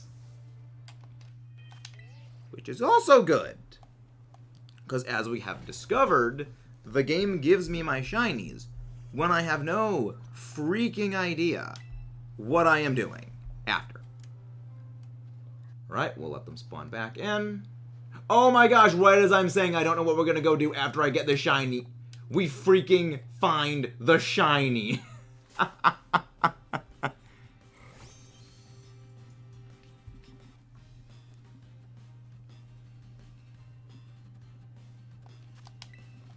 Alright. Alright, what do we do now? Okay, we got the last one. Again, guys, please don't forget to leave a like and subscribe if you haven't done so already. And this one, okay, this one is female. Alright. So yeah, again, my worry was I was only going to be getting, like, male. My worry was that I wasn't going to get a female one. And, you know, we did get the female one here, so we're fine. That's good. Alright. Alright, let me go check what, areas for other stuff are. Because I now need to go find something else to hunt. You know what? Let's hunt, like, freaking, like, Toad Scroll. Because, like, it's silly. Toad Scroll's a silly guy. Let's hunt freaking Toad Scroll. Toad School, not Toad Scroll. Yeah, I don't know what I'm gonna hunt after this. Better play fast. Yeah, again, I call it. The game does this to me all the time. I say I don't know what I'm gonna do. Game gives me a shiny. Now how much time we get left on it? We've got 15 minutes left. And I know around here there's a couple fairy types. So I think that's what we're gonna go do. We're gonna hunt for some fairy types that are around by Alfornata. Again, I know Klefki is one. And Klefki is one of my most despised Pokemon. Oh, also Dachshund. Okay, let me go check what Dachshund looks like. Cause like I'm actually kind of worried. Okay, let me go check what Dachshund is. Dachshund. Cerebi. Thank you very much, Cerebi. Okay, so Dachshund. I'm pretty sure Klefki's shine is like goldish. All right. Dachshund. Okay, Dachshund's a lot more like whitish. Well, not whitish, but like a very tan. Fido itself is very is brown, and go down to Fairy. There we go, and then we go over to where is Klefki? Where's Klefki? There's Klefki. I'm pretty sure Klefki's like goldish. Oh, crud. Oh, the little ball thingy on Klefki is green. It's not green. It's blue. So that should be a bit of an obvious one. Sort of, I guess. There you go, play. Okay. We should be good then. I just gotta look closely. Just gotta look for the little ball thing on the key where that'll be blue if it's shiny. Otherwise, it will just be a non-shiny. But it will have like the same shiny color as like a Magneton. And we have spotted shiny Magneton historically. Nope. There actually is like a decent number of Sylveon here now that I'm looking, so. I guess when it comes to my Sylveon hunt, this is a... Well, then again, we have to be hunting like fairy types around here in general anyway. So, not too terrible. Alright, let's go look for the stupid keys. I have misplaced my keys, and I need to find them.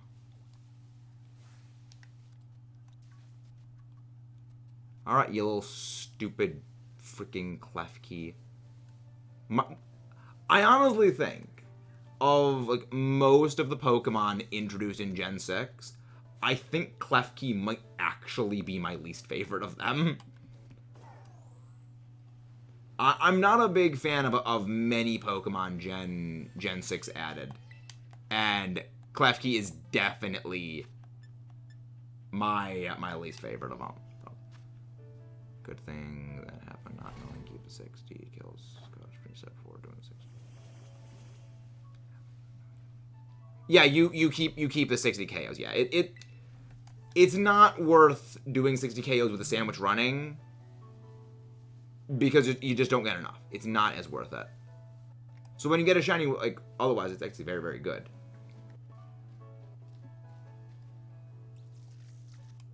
Klefki, you suck. I really hate Klefki. I mean, again, I can just run a steel sandwich around here if I ever want to get one of them, and I know I need to get one. But freaking heck, this is going to suck. Yeah, again, at least the little, like, nub on the key turns blue. So, it's not going to be horrible to spot. Dash Bun, it's going to be a relatively easy spot as well. So, like, again, not terrible, just kind of annoying. Currently shiny getting all of them. Tatsugiri, nice, Vindy. Vinny, nice work. I hope you get all of them. I don't think I'm going to hunt every single form. I already have one form of them. But honestly, most of respect for being able to do all of them. Okay, no, Sylveon is not shiny. Shiny, no orb. Yeah. Yeah, it's better to not run a sandwich when you're doing the KOs. You know, just because you keep the KOs after, and you get more mileage out of the KOs afterwards. You get more mileage out of Urban Mystica when you run it with a sandwich after, because that way if you don't get the shiny, you can just reset.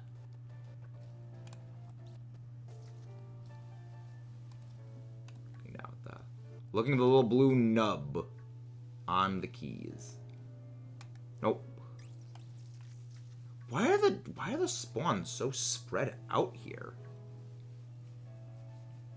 Huh, I kind of thought they would have been like more packed together. I guess they're not. Alright. Well, I mean, again, we gotta get Fido eventually. We gotta get Fido, we gotta get Klefki. Might as well bite the bullet and do it now. Happy yesterday with 2 Marine in the same sandwich. I had in the water. Marine is a bit of an easy one to spot because like, it's all pink. Yeah, Marini is not a bad one to spot. But there is an area where you can hunt Marini on land. And that's what I actually did for one of mine. I only have 1 Marini, so that's what I did when I hunted mine, was I just did it on land.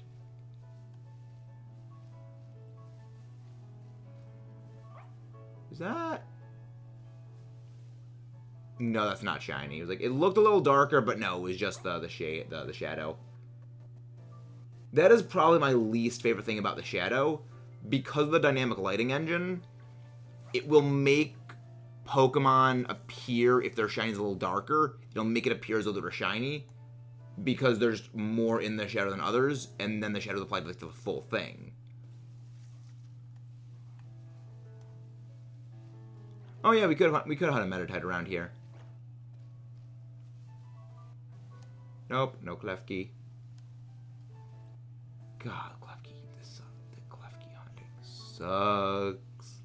What's that? Oh. Oh, right, Floette. Oh.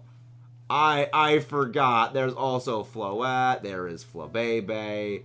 There are so many fairy types around here. Again, I don't get why there are so many fairy types around the Psychic Gym. It doesn't make sense. Like, you'd think there'd be more Psychic types. I mean, yeah, there's a decent number of Psychic types around here. But it's predominantly fairy. Which is a little weird. Like, yeah, you got, Flittle, you got Espathra, but Espathra the same line. You got Gallade, but you've also got, like, Klefki, Fido, Sylveon, Flabebe, Florges. Well, they're the same family. Like, there's a lot of fairy types lying around here. A little weird. I don't know, maybe it's just me.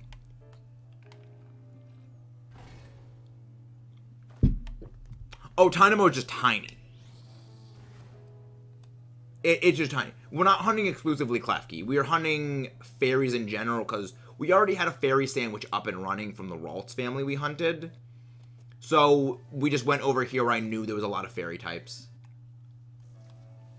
I'm just surprised that Klefki is actually spawning in more than like the others, because there's a lot of fairy types that are around here. You know, again, there's Fido, there's Sylveon, there's Floette, but we're predominantly getting Klefki, which I find a little odd. I could do, again, stealing around here would be the best way to hunt Klefki, but we're already getting so many Klefki on a fairy sandwich, I honestly don't even think it would be worth it to run a steel sandwich around here for Klefki, because you're getting it so often anyway. You know, that you would just kind of be wasting it. You might as well run fairy and just, like, deal with any residual ones.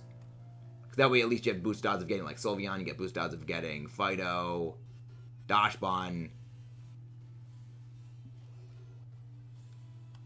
Okay, nope, not seeing a shiny of you. Bark, bark. That's a pink nub.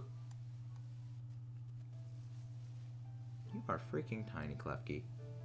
I mean, I knew Klefki was small, but it's like, that's freaking small. Pink nub, pink nub, pink nub.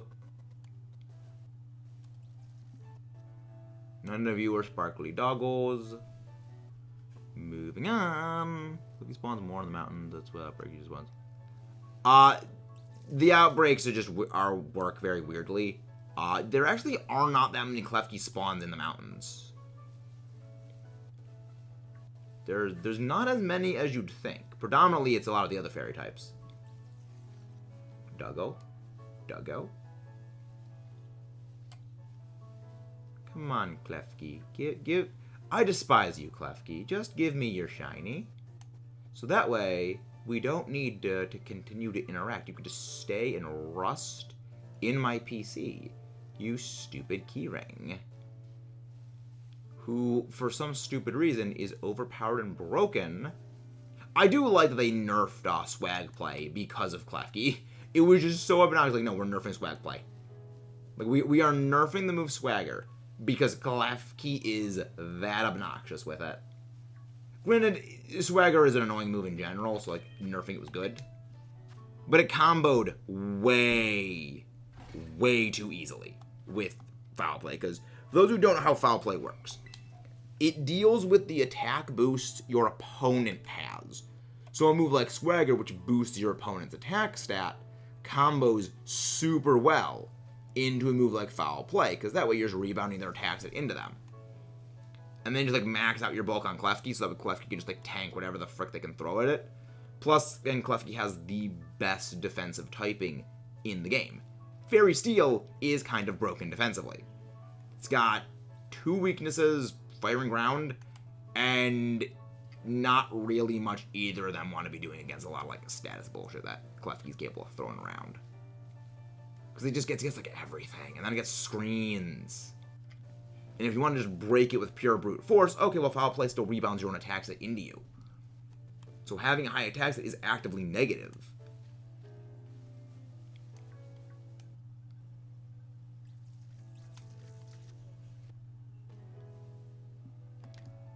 Nope.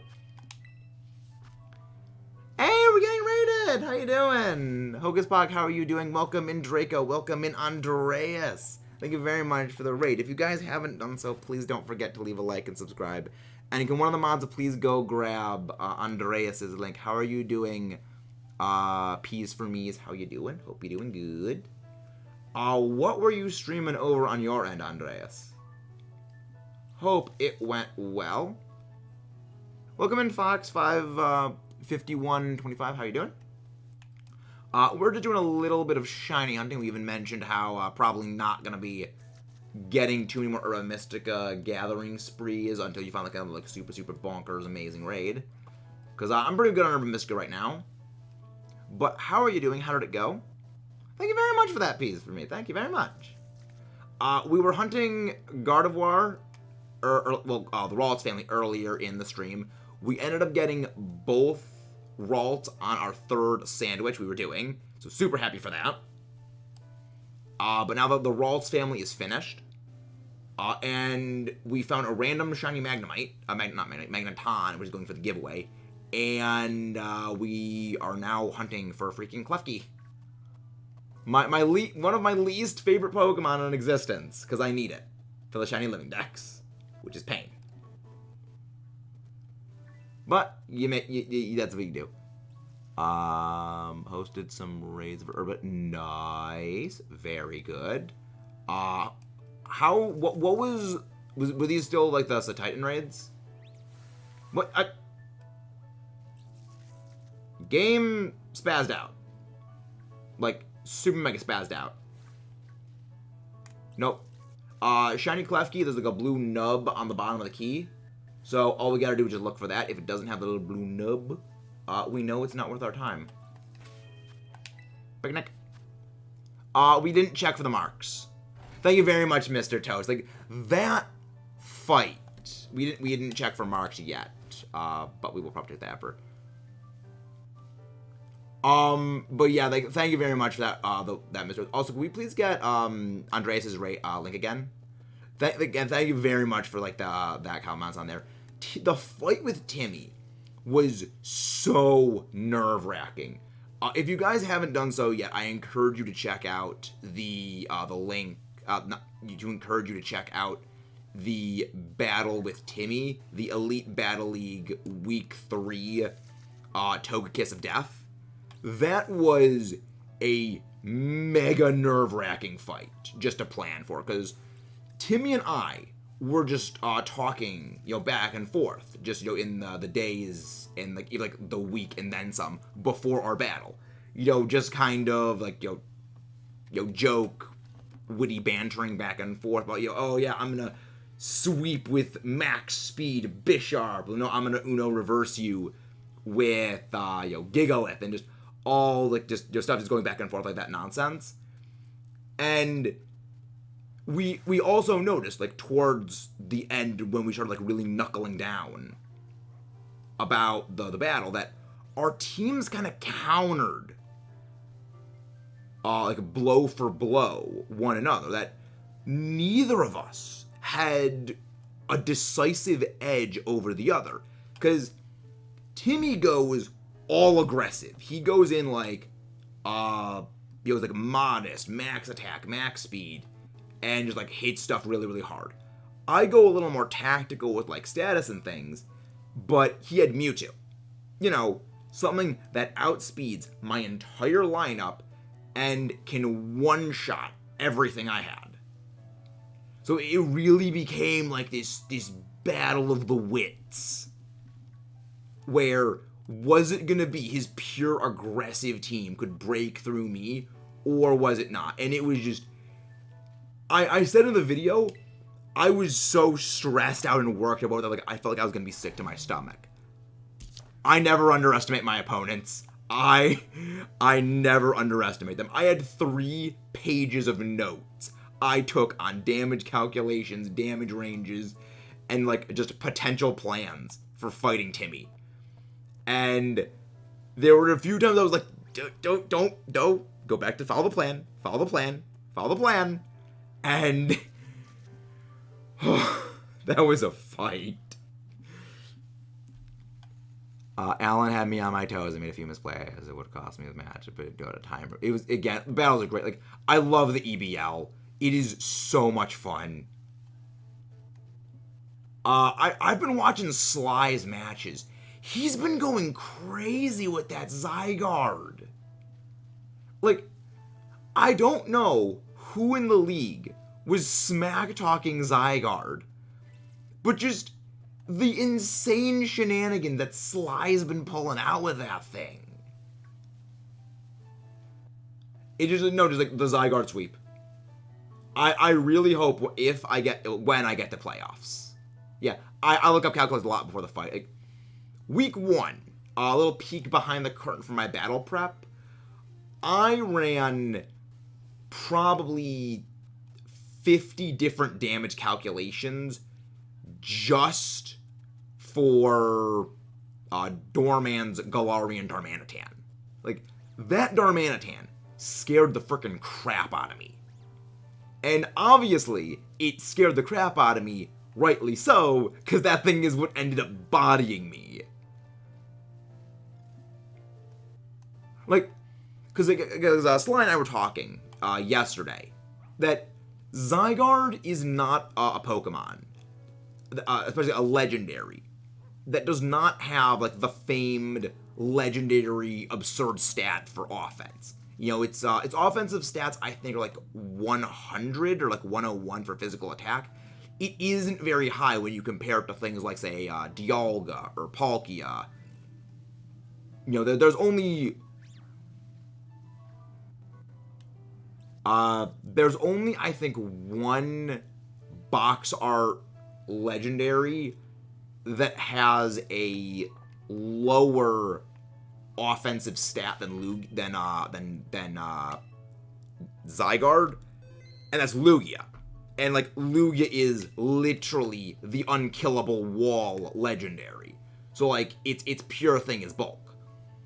But what Zygarde does have going for it is it gets Coil, it gets Coil, it gets Dragon Dance, it gets so many good moves that allow it to just sit there, set up, and then just get into slamming things. So it takes some time to get going.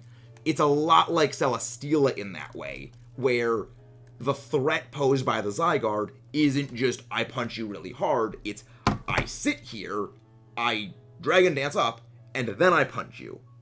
Hey, Metal, how you doing? Come on to the mods, please go grab Mental's link. Yeah, I definitely understand that, Fox. I love competitive, mostly because there was, you know, a lot of like historical things that kind of play into why I really like it. But it's something I love. All right, so now what are we gonna hunt next? I think let's just go for Fairy again. Like, I think we just still keep going Fairy.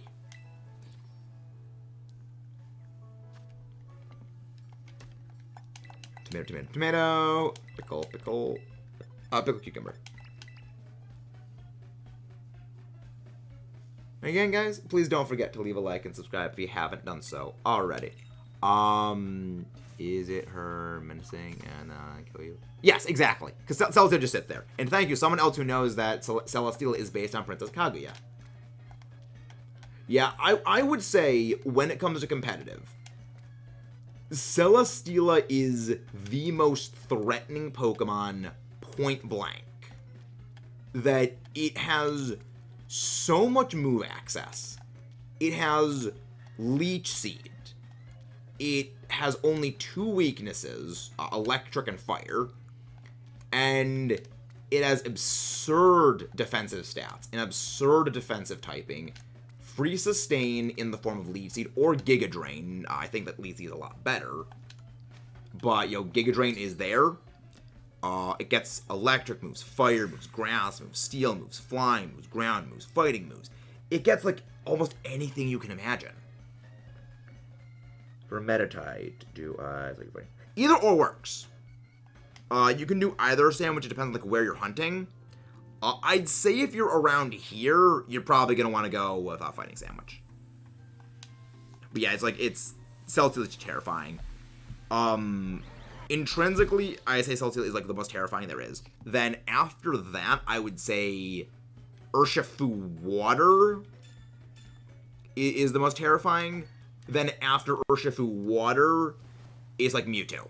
Well, Urshifu Dark, probably Urshifu Dark over Urshifu Water. Then Mewtwo. Then Urshifu Water. Again, it's just terrifying. But that's why, like, I'm glad. Like, I'm already planning on my week 4 match right now, Mr. Toast. And I'm also at the same time simultaneously planning on my week 5 matchup against Humberto, because I remember mentioning, like, talking about this with Timmy. I think week 3 is going to be my most fun match of the format. Standard format, of course. When it gets into, playoffs and stuff like that, then obviously other matches are going to become more intense. More fun, I think. But I think, like, my most fun one is going to be against Timmy. And the most intense one of the normal season is going to be against Humberto. I think now, looking at things, it's going to be Timmy's match is going to be my most intense one. But never going to know until I get to fight in Humberto. Well, the week after the Humberto fight. So there's that. Klefki is on mass outbreaks. Yeah, a lot of the Pokemon I am hunting in mass outbreaks, but I'm also not specifically hunting Klefki at the moment. I'm hunting all the fairy types that are around here. We are doing a living shiny dex. So we gotta hunt all of them. And Klefki just spawns the most of all the fairy types here for some reason. Don't know why. Oh my gosh, the lag. Oh my, look how slow we're moving. Just the lag is insane. Like, it's like we're running through, like, moving through water. Granted, I know the reason why it does this. The way the game loads in all of the other areas, it's loading in... Wait, is that it? Oh my gosh, there's the Klefki! Right as we're freaking talking about how it's better to hunt Klefki in Outbreaks, we freaking get the Klefki right here! Get back here! Get back here, stupid Kieran! Now, let me check your moves, in case you get something stupid like Memento. Alright, 43! Play rough! Flash Cannon! Imprison! Recycle! You got nothing, Klefki. Get the ball. Wiggle, wiggle, shake, shake. It's like a sandwich in the area, but it was mostly getting out the line. You might want, yeah, that's why I said you might want to go fighting. Because there's a lot of psychic types. There's also, like, there's a few psychic types. There's Hypno. There's Hypno, Bronzor. And there's a few others. We have the stupid Demon Key. Get the ball. The Demon Key has been acquired. I hate this key. I hate it. This thing is probably my second least favorite Pokemon in existence. I despise Klefki. Yeah, I'm in the middle of the, I love steel types, and it's a steel type that is just annoying for not the reasons of a steel type should be annoying, in my opinion. Like, steel type should be annoying, in my opinion, because of defensive, like, just being able to defensive, like, wall stuff. Not be annoying because, oh, swagger, foul play, swagger, foul play, swagger, foul play, screw you. Actually, I gotta check to see if they have a mark. False Swipe is good, yes. I actually have a False Swipe user with Hypnosis on my team, but I was also kind of lazy. No mark. Oh, nice, both adamant. Delightful.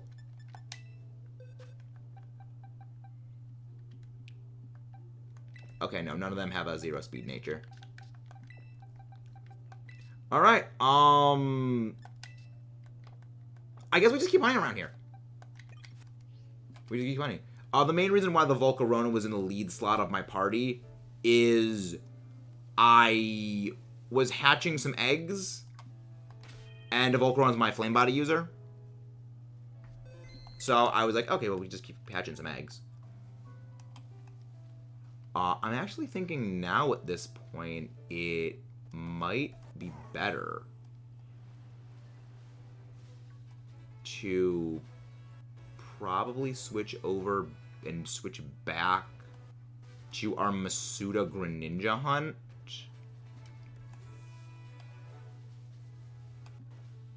Actually, where's the best place to hunt Fido? Where's the best place I can hunt Fido at? Because if I can hunt Fido separate from other fairy types... Why is it in the mineral egg group? It's weird. Fido, where do you spawn? All right, Fido spawns at. Okay, like early game areas. Early game areas. Okay. Oh, right. It also spawns where Igglybuff spawns. So that's a little bit annoying. But I mean, again, we gotta hunt Igglybuff at some point. We gotta hunt Igglybuff at some point. Alright, you know what, we do it. I mean, again, Igglybuff is gonna probably have been a Masuda hunt eventually anyway, so there's that, but... well, no, we already got the Igglybuff, so we just gotta look for the green eyes on Jigglypuff then. So this is where I'm gonna need to pay a lot of attention to the screen. But again, the plan is hunt Igglybuff. Yeah, we'll hunt the rest of the Jigglypuff family via Masuda eggs. So there is that, which is like also kind of the plan.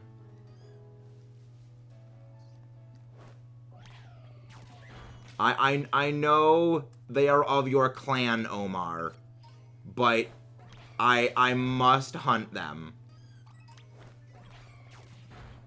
I must use this method to identify them.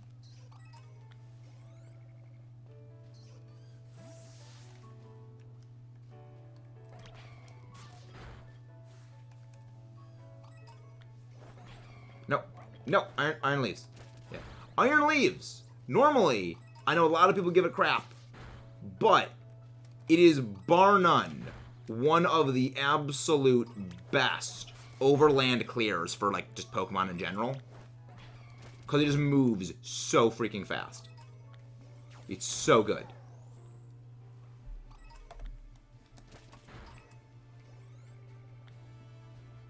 But yeah, this is very, very awkward hunt. How many now we got? Yeah, okay, we got like 20 minutes on it. Okay. Yeah. I am thinking eventually, like, Photo's gonna be a Masuda hunt. Yeah, I am using the attack method. I already do have an Igglybuff shiny, so I don't need to as worry about it. But again, if I find one and I miss it, I would rather not miss it. Yeah, I think the best course of action would be hunting somewhere that Igglybuff doesn't spawn.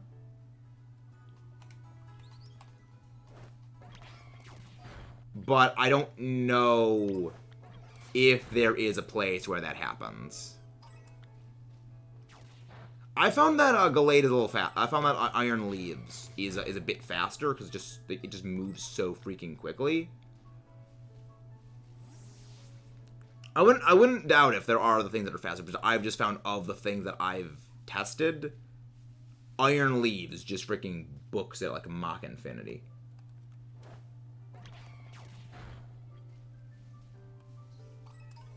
I do not have the Dene. I don't have the Dene. Might actually be good to go and hunt that one, because I know that appears. I know the Dene is outside of Medali.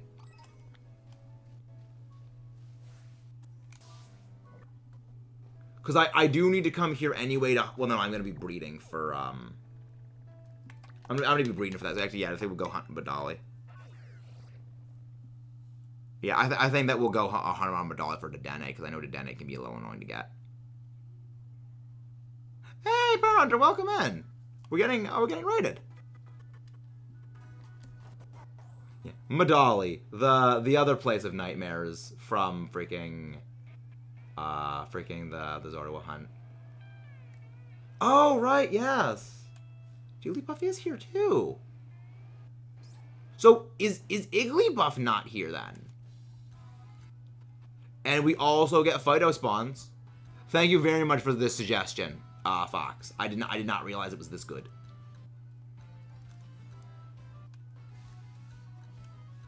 Oh, nice. Oh, is this Anxious Christian? Is this an Anxious Christian raid? Hey, Listhea, hello there, D. Phenomenal Joe. I love that name spelling. I love that. Hello, Listhea, how you doing? Yeah, I did not realize it was this good. Thank you very much for that, Fox.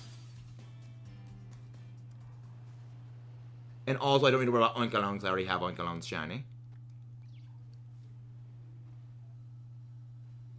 Oh, Metal Mental. Oh. Okay, I know Anxious Christian does mental health things. Okay. Can one of the mods please go grab Metal Mental's link? Hello there, Stefan Bover. How you doing? If you guys haven't done so, please don't forget to leave a like and subscribe. And can one of the mods please go grab Metal Mental's link? What were you streaming over on your end, Metal Mental? Yeah, Jigglypuff is a bit of a hard one to notice, but I think it's gonna be... Oh, Fungus. Okay. So... Oh, it's a Dedenne right there. Like, what the frick is that thing? Oh, it's a Dedenne. Dedenne. I don't know how many of you guys have, like, too much experience with Pokemon TCG, but there was a time where I actually played some, TCG with proxy decks and some decks on Pokemon TCG Go, which is like a website where you can like make decks and play on it. And freaking, I remember like all of the meta decks. This was back in wait, is that a shiny one? The eyes on that one look a little different. Oh, nice! Competitive battles in 1. Very nice. Permission to continue hosting. Yeah, sure. You can host them. Yeah, we're perfectly happy when people host Urban Mystica raids because like we know a lot of you guys do want Urban Mystica. But yeah, I remember like the Dedenne was on like. Your eyes look a little different. Was on like every meta team. Because Dedenne's, the card Dedenne, the Dedenne GX, its ability was like a Dedenne charge or something like that, where when you put Dedenne on your bench, if you have less than like a certain number of cards in your hand, you can draw, you know, a certain number of cards. And so you would use that in like these very high draw decks to just... You'll get Dedenne. It's like, okay, just draw. Get a whole bunch of cards on, you know, your field, and then just run through your deck quick. I learned some of your streams. First one I was with Andreas. Andreas SSG, yes. Yeah, the Jigglypuff eyes are different. I know that the eyes on Jigglypuff are a little brighter, but it is a little tricky to tell, you know, with the lighting. That's why, we're going to be doing some hunts in, like, Let's Go Pikachu at some point. So, we're probably going to be doing it that way, too. We can hunt for it in there. Jigglypuff! I love Jiggly. Like, Jigglypuff is terrifying in Smash Bros. And I love it. It's like, Jigglypuff in Smash is terrifying. Are you shiny or not? Your eyes look blue. No, your eyes are not. You're not blue. I'm blue. Ba-da-be-da-bo-da. Thank you very much, Metal. Have a good day. You have a very, very good day. Yeah, it is a little tricky to tell the eyes just at night, especially. Well, even in general, the eyes are a bit tricky. But yeah, I'm gonna be doing some eventual hunts and Let's Go.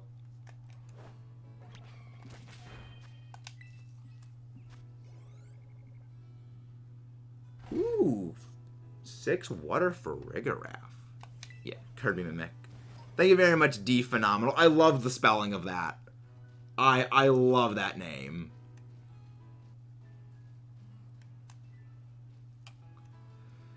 Yeah, this is good. Yeah, I don't know why, but it seems like Saturdays are the worst day for the channel.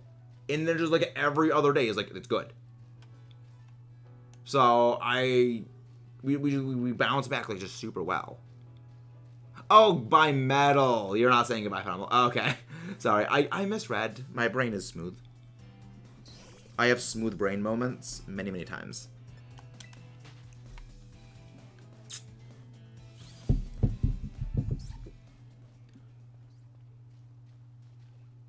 But yeah, neither of our shiny Ralts that we acquired were marked. But, I mean, again, the Ralts family is completely done. The Ralts family is now knocked out for our shiny hunts. We can move on. These ones' eyes look a little bluish. I don't think it's that. As an homage to one of my favorite all-time wrestlers, a phenomenal... Oh, I see. Interesting. All right, let's go to... Again, I always have to pull up a picture of Jigglypuff. Okay, the eyes are... Oh, right, the eyes are very green. They're like... Not quite like neon green, but like it's a very... It's a brighter green. The eyes are normally like very like, dark green. They're a much brighter green.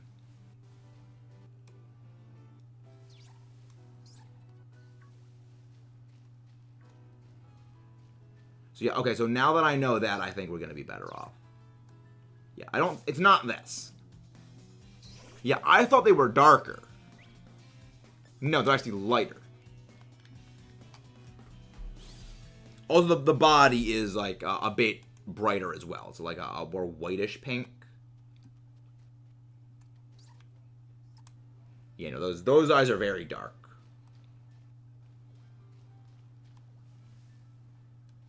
Yeah, no, those are not shiny. One of the good things about a shiny that doesn't change a whole lot is when it's grouped together with like a group of Pokemon. They're doing a good way of like identifying the thing is just like when it's next to a whole bunch of Pokemon. That's what we have with Tadbulb.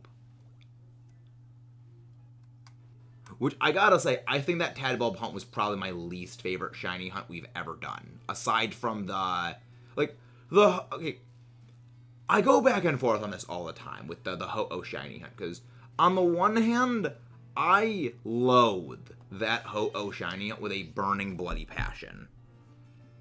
But on the other hand, I kind of like the Ho-Oh hunt. That again, it's 5 times over odds in Dynamax Adventures.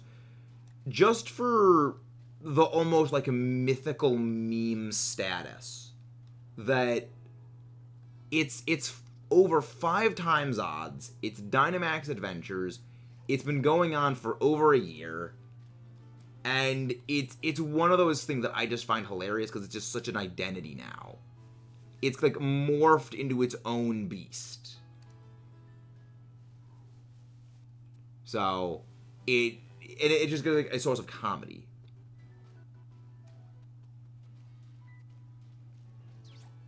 I'm pretty sure like a Dedenne goes like a dark brown because like it looks like chocolate. Good method of to get a shiny Torkoal. I don't. I actually don't know where Torkoal spawns normally.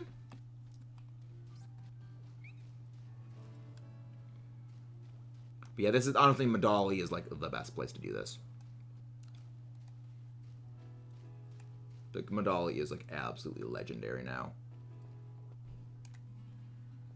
But yeah, the eyes are very bright green, so I will be able to identify them quite easily. Nope.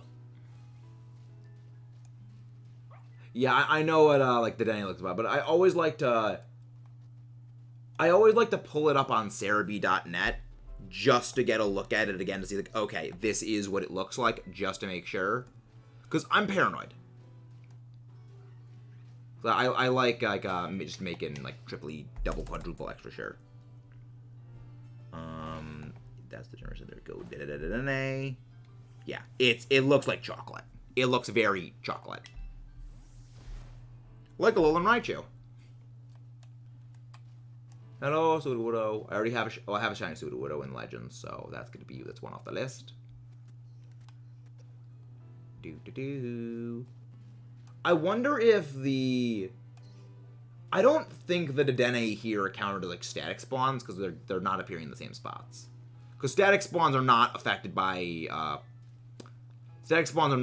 sandwiches or shiny charm. Because the way they're generated is very, very weird.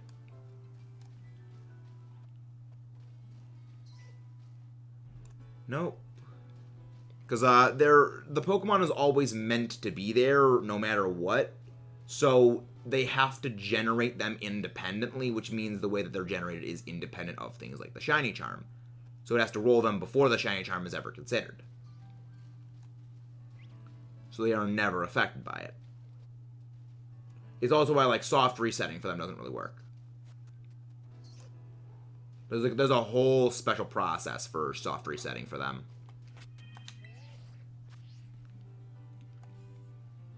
East Province Area 3. Yeah, I think it spawns in like the Badlands looking areas. Where it's like those deserty looking stuff.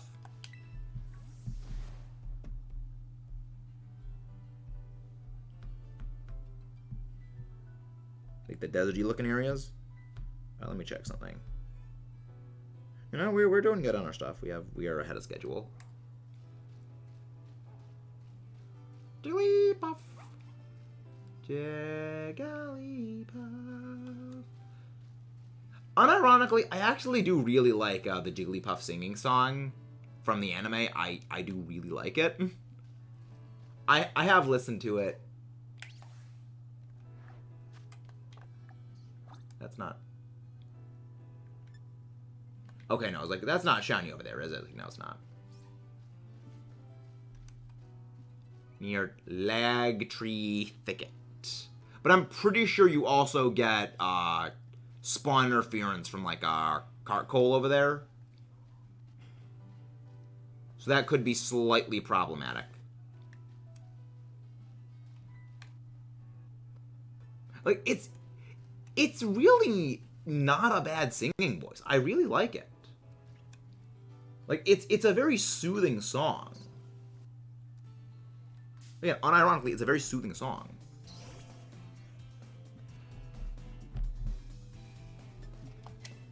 Jigglypuff, I love it. And then, like, again, it is literally weaponized sound. It just sings to put its enemies to sleep, and then it just draws on their face. I feel that more than anything is, like, the reason why... Like, I love the personality they gave that Jigglypuff made that character. I do like that they just didn't bring it back in like future series, because it's sort of one of those like jokes that only works. You know, back with Gen 1. If they did it every Gen, it would just get annoying.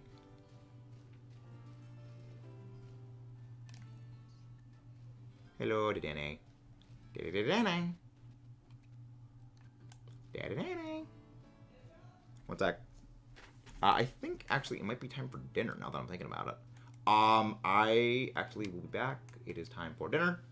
I'm gonna do pause right there. Actually, yeah, I'll do it like this. And it is time for dinner. Wait, no, open up. There we go. I'll be back shortly.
We're back.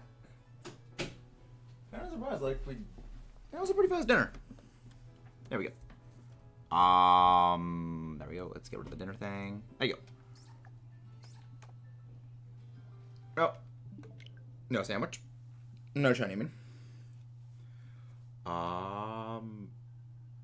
Wait. Wait, did we get the shiny on this one or no? No, we didn't get anything on this one. No, I think we did. Yes, I think we did get a Klefki. Yes, we got a Klefki on this one. Okay. So let's go again. Alright. So how's everyone doing? How's everyone doing? Welcome back if you guys... welcome back if you guys are here. We will continue on our shiny hunt for fairy types here. Picnic. Okay. I think we'll do a couple more. I think we can do a couple more. Depending. Maybe one more. Hey, nice work, Kayla. Fun. Tomato, tomato, tomato. Pickle, pickle and thing. Salty, salty. Sunflower pick. Let's go. Go for a tomato. But yeah. I know a lot of people say that they struggle with the tomatoes for making sandwiches here. But I see a lot of the time when people do it is they do a triple stack up like this. Initially, they don't do the three across the bottom as like a base. That's what I do. I do a base and then I add the ones on top there. Just because it makes it easier going upwards. But pickles are not pickles, but yeah, just tomato is an annoying ingredient to work with on this though. Drop. Pick. There we go. But yeah, I think that this might end up being our last one of the day. But like, again, we did pretty well today with our shiny hunting. We knocked out the entirety of the Ralts family. We knocked out the entirety of the Ralts family. The rest of it. We got Klefki, which annoys me. And we're working on some other pairs. And we have a new place to hunt for Fido later. So, we're good. We're doing very, very good. You know, Fido Dashbun, Jigglypuff, future Igglybuff, not future Igglybuff, future Wigglytuff, not... I misspeak on the name of the family a lot.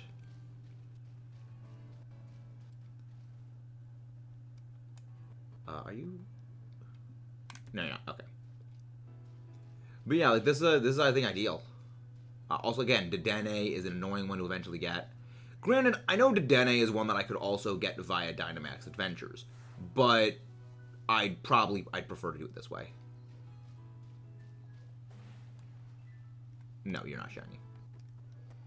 I need those bright green eyes of the singing Doomsphere. What the frick? That they just like flipped, freaking just vanish. No.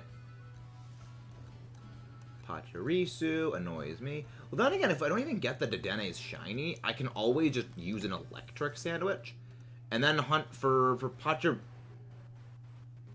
Oh, right. Shiny ones, they don't get blown away by the wind. So I can just run back and forth because the shinies don't get blown away by the wind. That's, because yeah, it's, I remember like Jumpluff is the same way, where shinies don't get windblown. So if they do get windblown, we don't need to worry about that. Because there's a balloon. Boop. Boop. Meow. Okay, now it's not shiny. Alright, and again guys, please don't forget to leave a like and subscribe if you haven't done so already. Hello, Mashif. We've got a bunch of those already. I just had dinner. That was just what happened. I just had to go and eat. But yeah, the good thing is, with the wind, it lets you know if it's shiny or not, because shinies will, non-shinies will get carried away by the wind. Shinies will not get carried away. Wait, there were 2 Jigglypuff that were stacked on top of one another. Oh my gosh, that was amazing. I love that.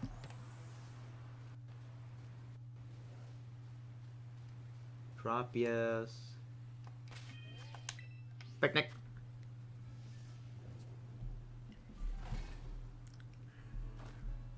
There we go. And now we de-picnic.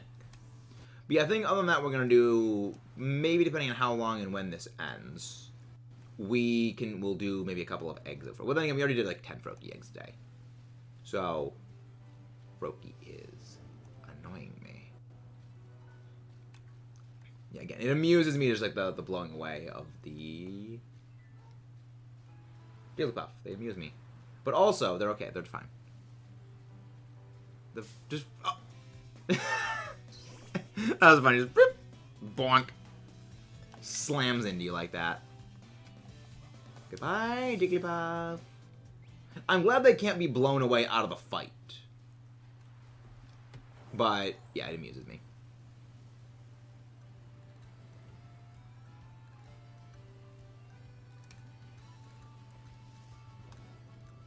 Yeah, again, if they get blown away, they are not shinies. Shinies will not get blown away. Very handy thing I'm glad they thought of. I know the same thing happens with Hoppip. Hoppip and Skiploom, where shinies will not get blown away. Again, it amuses me. But yeah, so, that was good.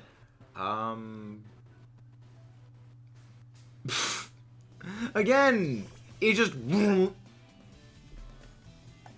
It's so funny. Like, why is it so amusing?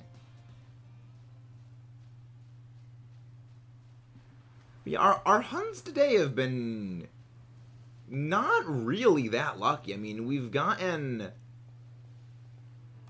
We got the Magneton, but again, the Magneton was not a sandwich one, and it wasn't even one that we were looking for. Well, it wasn't even one that we wanted. We got the Klefki, and we got the 2 Ralts, but we also did a lot of sandwiches otherwise, none of which panned out. You know, most of which didn't pan out. It was a bit weird. I'm Actus, chat. Thank you very much, Phenomenal. Have a very good day. Thank you very much for popping in. We're always happy to let people chill out here. Yeah, it's like, it's a chill place. We're happy to offer a chill place of chilling.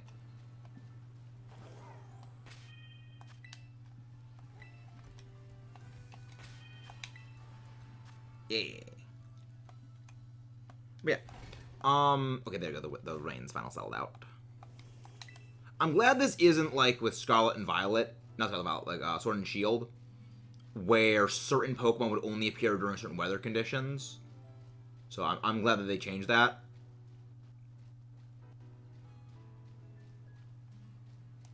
But I like what they did here. I like both systems. I think that they're both pretty neat. I just don't think the practicalities of the weather system like worked too well. You know, there were a couple of issues with Sword and Shield's system. But yeah, it's going pretty good. I guess we're gonna be hunting for this next time. So like tomorrow we're gonna be doing Jigglypuff and stuff shiny hunts, because I would like to get some of these ones knocked out of our shiny hunt list. Peace. Goodbye. Have a good day. No sparkles. Nope, it's not sparkling. Oh, it's a Pikachu. We do need Pikachu, so... Again, eventually, if we need to, we will do electric sandwiches around here. If we do get the... If we do get the shiny thing for the Dene. We're a copy. We got the Ralts. We got both the Ralts. So we have the Gardevoir family finished.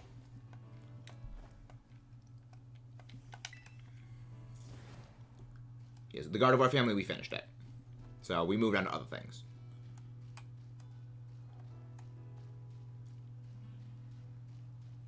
Now, give me my shiny. Jigglypuff. Rough, tough, and a jiggle and a puff.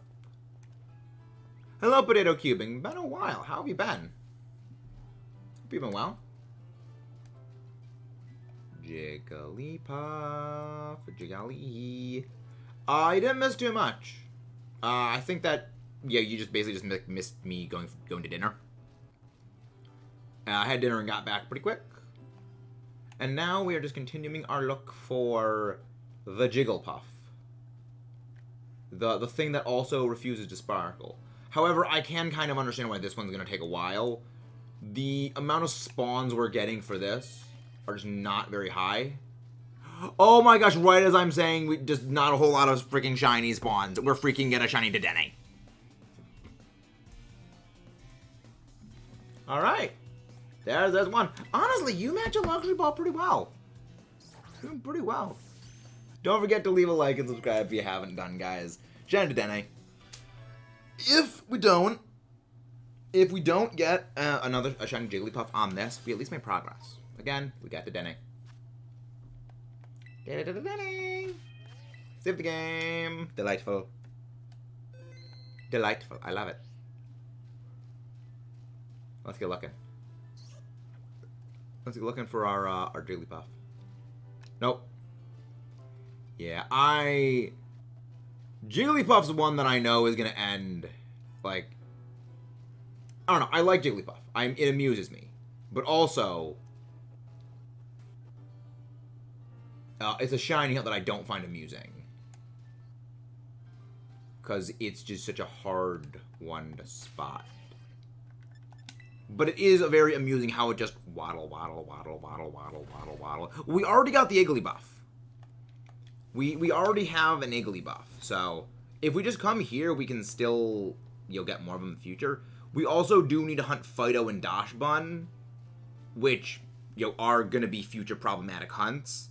And this is the best place to hunt, Dashbun and Fido. And in conjunction with them, we can also hunt, the Jigglypuff. So it's like, it simultaneously kills, like, 4 birds with 1 stone. So I'm doing, like, that. Yes, there is the potential for spawn interference by Dedenne now. Because, again, we just got Dedenne. However, I think the spawn interference is justifiable. Given it. Oh, the eyes are... The eyes are a brighter, bright green. Well, not bright, but like they're... It's a... Normally, the eyes of the... Normally, Jigglypuff, like this dark, like bluish green, but shiny is a much more like green, like a brighter-ish green. So it sticks out.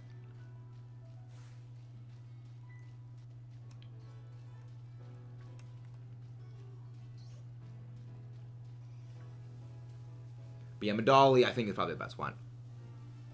Go to East Medali Pokemon Center and hunt there. The East Medali Center.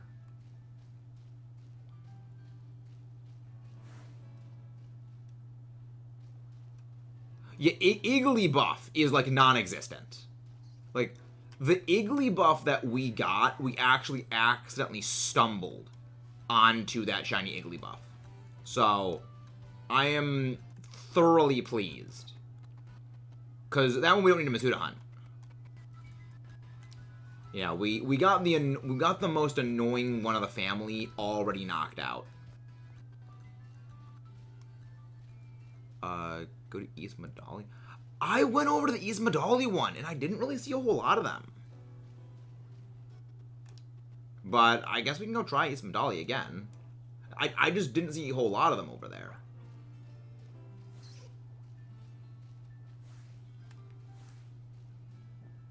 But we can check. Yeah, we just, like, accidentally, like, we had no sandwich on. We had no boost, no nothing, and we just stumbled into it. And I'm super happy about that. Because it means I do not need to Masuda hunt for it. Like, I can Masuda hunt for the rest of them if I want to, you know, make things a little bit easier for me. But I would prefer to do an overworld hunt for it. Just, like, it's faster. It's just faster to hunt for it. Okay. Oh, wow. This is actually a lot faster then. Okay, this is pretty good. These are better spawns, dang. Alright then. Okay. Yeah, I mean we need both of them. But it is good to know that, okay, yeah, so we can get, you know, Fido over here, and we can get the Jigglypuff over there. Alright, that's pretty good. Yeah, that's good. Your Fido is shiny. And Dashbun's shiny. Don't really change all that much. Thank you very much for that. Thank you very much, Fox. Yeah, it's just going to be a bit of resetting here. But again, we are going to be making progress, so that's good. Hey, Casual, how you doing? How are you doing, Casual?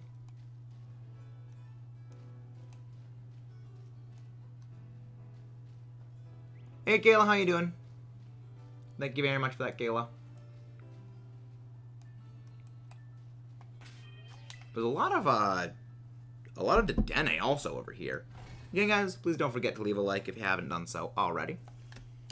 Done picnicking. Picnic, nick, nick, nick, nick, nick, nick, nick. But yeah, I would also kind of want to hunt, like, the other, the Jigglypuff too, because Jigglypuff's one that kind of worries me. But yeah, it isn't just the hunting the Dedenne and the Fido. It wasn't just hunting, like, the Fido, it was hunting, like, the Jigglypuff and the Fido at the same time.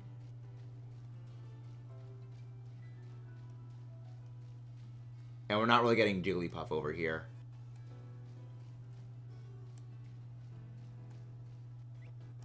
But we are getting more Fido. Yeah, we're getting a lot of Dedenne. Not getting a whole lot of Fido. Alright, have a good luck with that. I was not the most gifted when it came to drawing, but I wish you good luck. Why are we not getting any more Fido?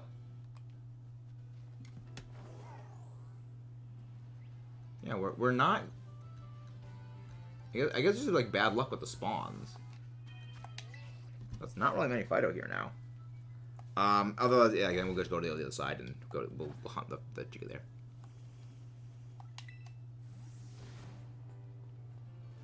Yeah, that's why I was like preferring the other side, is I can get the Jigglypuff over there. And also it seems like there's just a lot more Dedenne spawns over here, which do not mesh very well.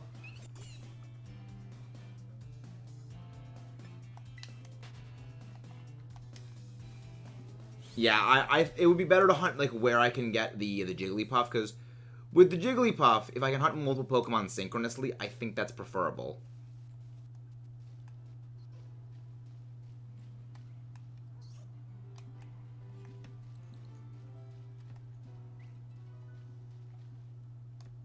Yeah. Wait. No.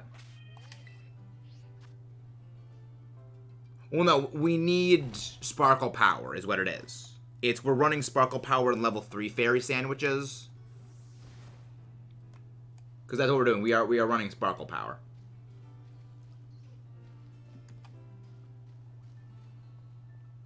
Come on, give me my shiny.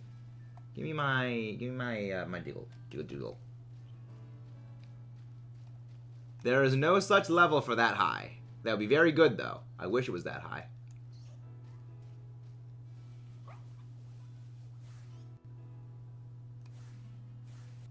Well, I do know that whenever I eventually hunt Shroomish, this is the place to hunt at. Wake, Zard, Amoonguss, Torkoal, Great Tusk, Serena. Oh, there. Okay, Torkoal. I was gonna say. You cannot use Charizard presently in VGC. It is presently banned. But I do like the team. So what's the Serena for?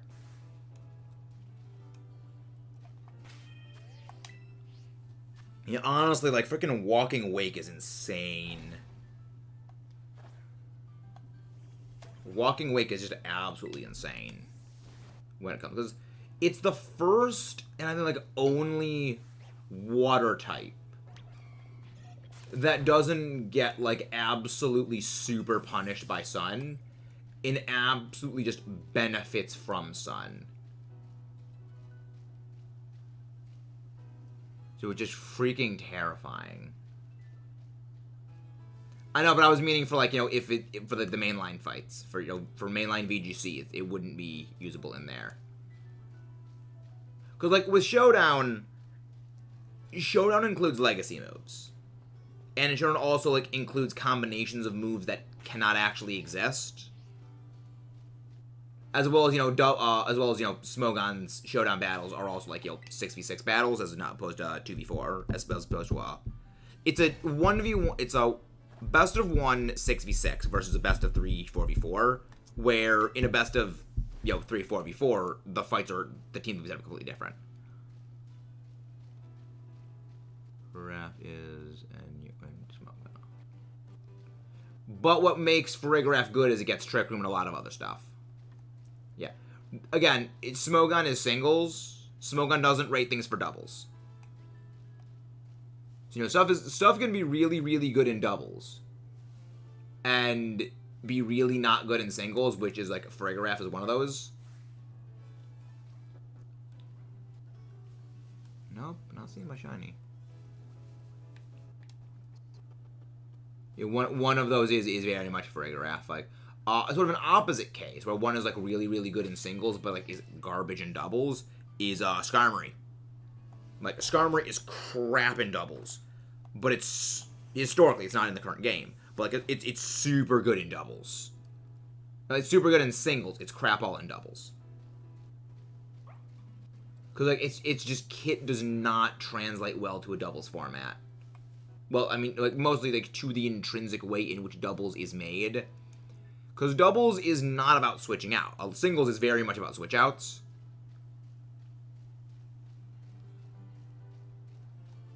Yeah, but Smogon does not rate things as heavily for doubles as they do singles.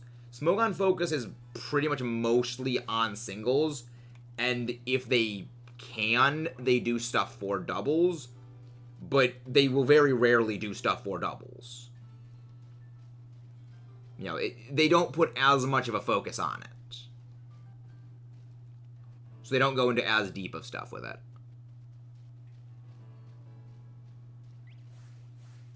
As well as, again, like, most people don't also play, you know, Smogon singles. No, Smogon singles, not Smogon. They don't play, like, Smogon doubles, because most of the time if people are going to play doubles, they will play VGC. And VGC has its own special rules, which, you know, kind of Smogon's rules don't really mesh with.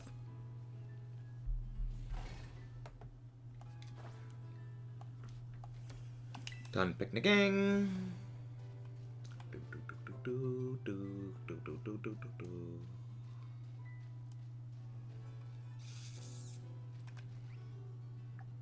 We still have 10 minutes on our sandwich. Really? Interesting. I guess time's going by a little slower than I thought. Yeah, Annihilate is the new, but it's because of... I mean, even in VGC, it's very good. Yeah, not a lot of people seem to really want to be doing Union Circles, Aiden. Apologies. Union Circles are just something a lot of people don't really do that often. It's a really neat thing, it's just not very good. Wait, Madman's... Who's this? Madman's Raid. Bendy, Rosie Plays. Let's see who's Madman. Hey, welcome in, Raiders.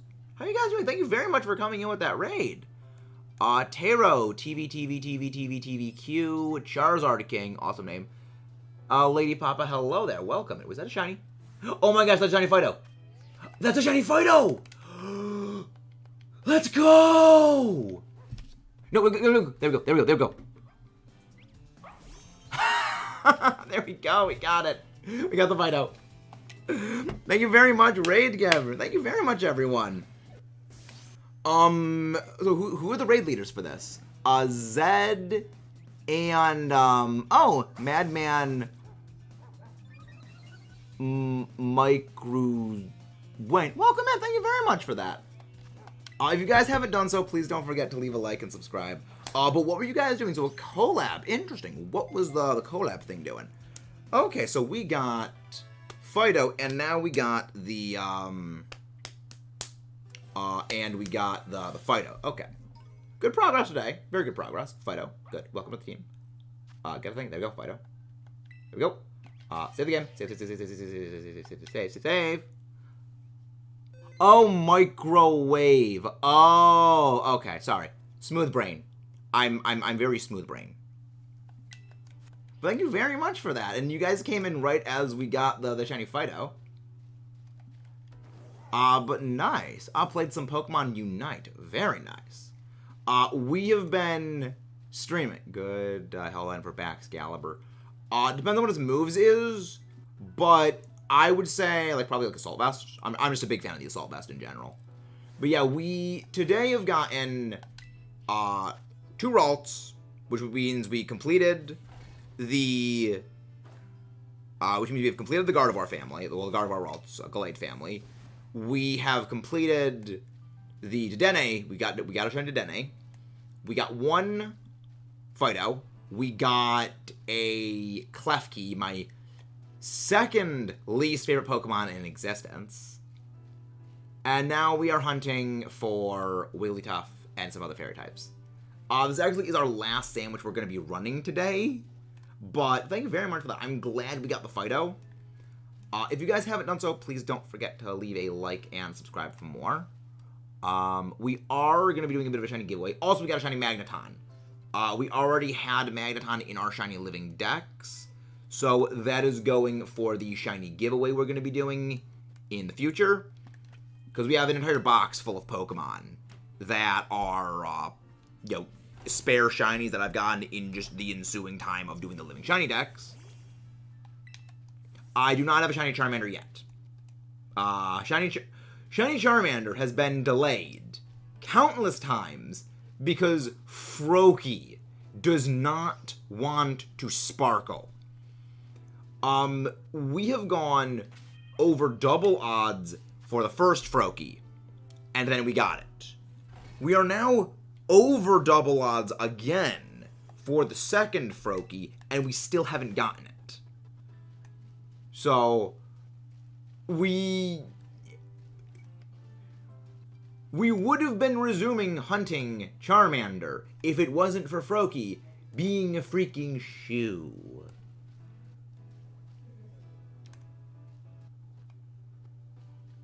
But yeah, it is the shoe frog.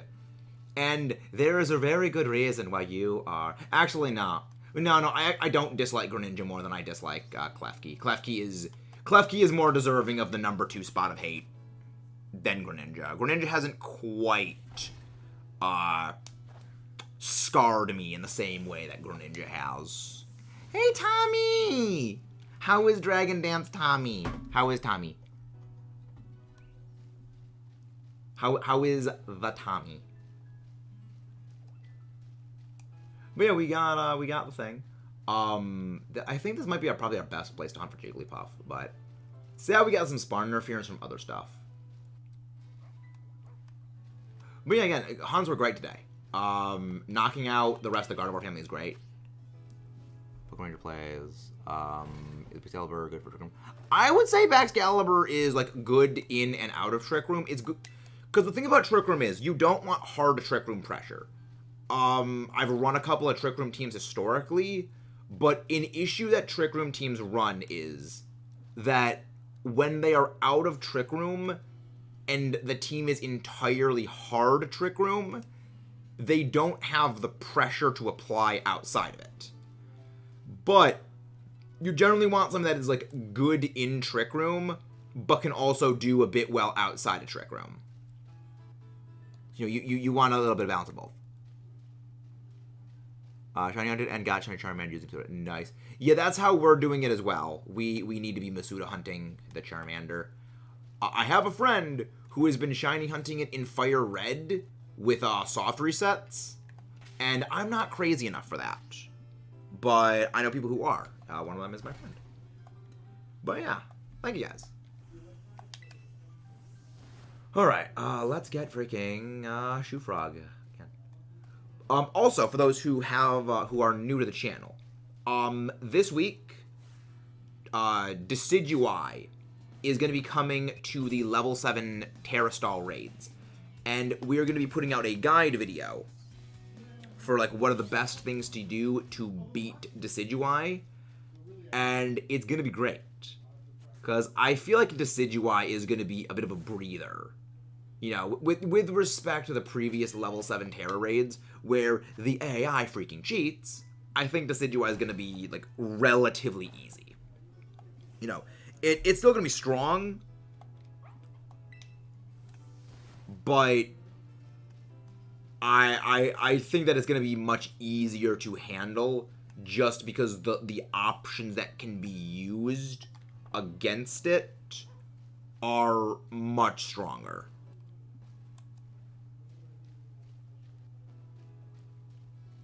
No, it's not Sparkle. No sparkly eyes. Because everyone leave Fido alone. Fido is a good boy.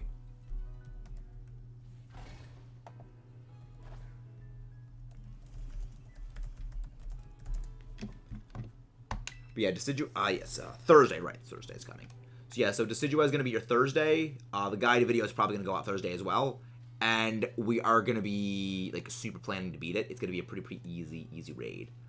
I do a lot of competitive, so if you guys, know about that, I do a lot of number calculations for competitive purposes, and I just applied that same sort of mentality into, building the counter guides for the Decidueye ones. Shiny Hunted and got the Masuda Method Charmander. How did you get how did you get that many boxes of Walking Wake? You can only get one of them in game. Is that? No, not shiny. What do you mean, Madman? What do you mean, Madman? Oshawott or Rowlet? Because we know Decidueye is coming this weekend. But not this weekend. It's going to be coming like this week. 2 minutes left on our shiny sandwich. Hey, Zach, how you doing? And again, guys, please don't forget to leave a like and subscribe if you haven't done so. Let's get our box. Oh, okay, yeah. Yeah, I have my Scarlet and I have my Violet, so I caught one on both of them.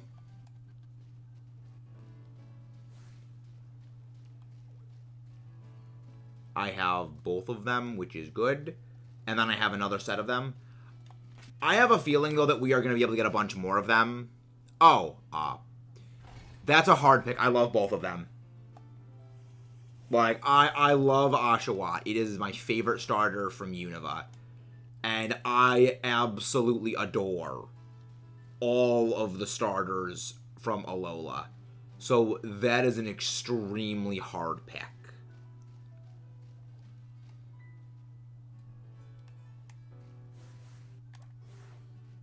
That is a question that there is no right answer for me, because they're just both great.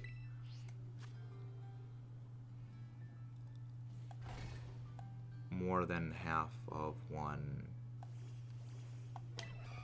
Half a box is more than 12. What do you mean by box? Like, huh? Yeah, they're both great. I love them. I'm a little sad that I didn't try to find a 0 attack raid of Walking Wake. However, I am like 95% certain when the DLC comes out, Walking Wake and Iron Leaves are going to be available to be gotten in both of those games. In both of those. So I'll be able to get a 0 speed one. Not a 0 speed, a 0 attack one then. For competitive purposes for foul play. Alright, we have half a minute left on our sandwich. Let's see if we can get a shiny, get a buzzer beater shiny. Not sure if we will, but who knows? Maybe we can. Come on, game. Give me the bright green eyes. Give me the bright green eyes. I just want my shiny. I just want my freaking shiny balloon of doom. I want my freaking shiny raw power in a balloon of doom. But yeah, freaking. I have a feeling that when it comes to competitive, Walking Wake is going to be just a horror show to deal with. Because it is the first water type to not have its water type moves actively be punished by the sun. You know, it's a water type that does not get access to ice type moves, but it gets access to fire type moves. And in addition to, of course, having access to fire type moves, it gets a flat stat boost in Sun. And normally, Sun weakens water type moves. Hydro Steam is the exception to that rule, where it actually gets boosted by Sun. So it's terrifying. And you have a 50% boost to your just Hydro Steam's power in Sun.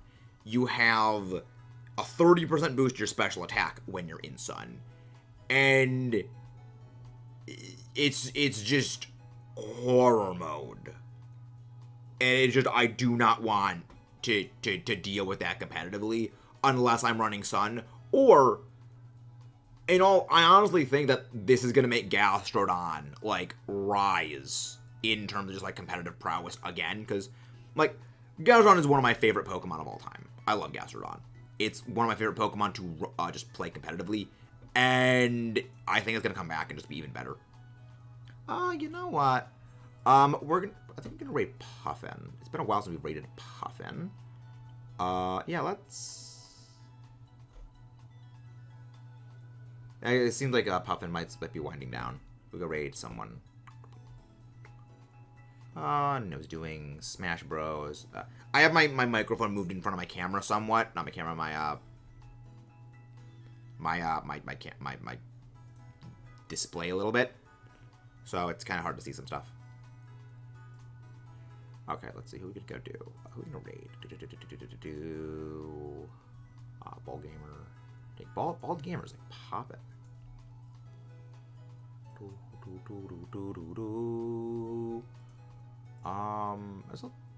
There's a lot of people that are really no one is doing. Actually, I think I know why people are probably not doing like Scarlet Violet right now. Probably because of the they're worried about the bug. You know what? Vandy is streaming Pokemon XD Gala Darkness randomized. I think that is a game deserving of love because I love XD Gala Darkness. So let's go send some love over to Vandy. He just started too, by the way, so this is going to be glorious. So if you would not mind putting your hands together for a mechanized Maxis raid, and let's rog and rolla. Also, if you haven't done so, highly recommend you check out the Elite Battle League. There's a video of that posted to this channel yesterday. My epic battle against It's Really Timmy B. Mewtwo versus Togekiss. Raw Brute Force versus Long Play Strategic Tactics. Which will win? You can find out. Alright. See you guys next time. Let's rock and roll.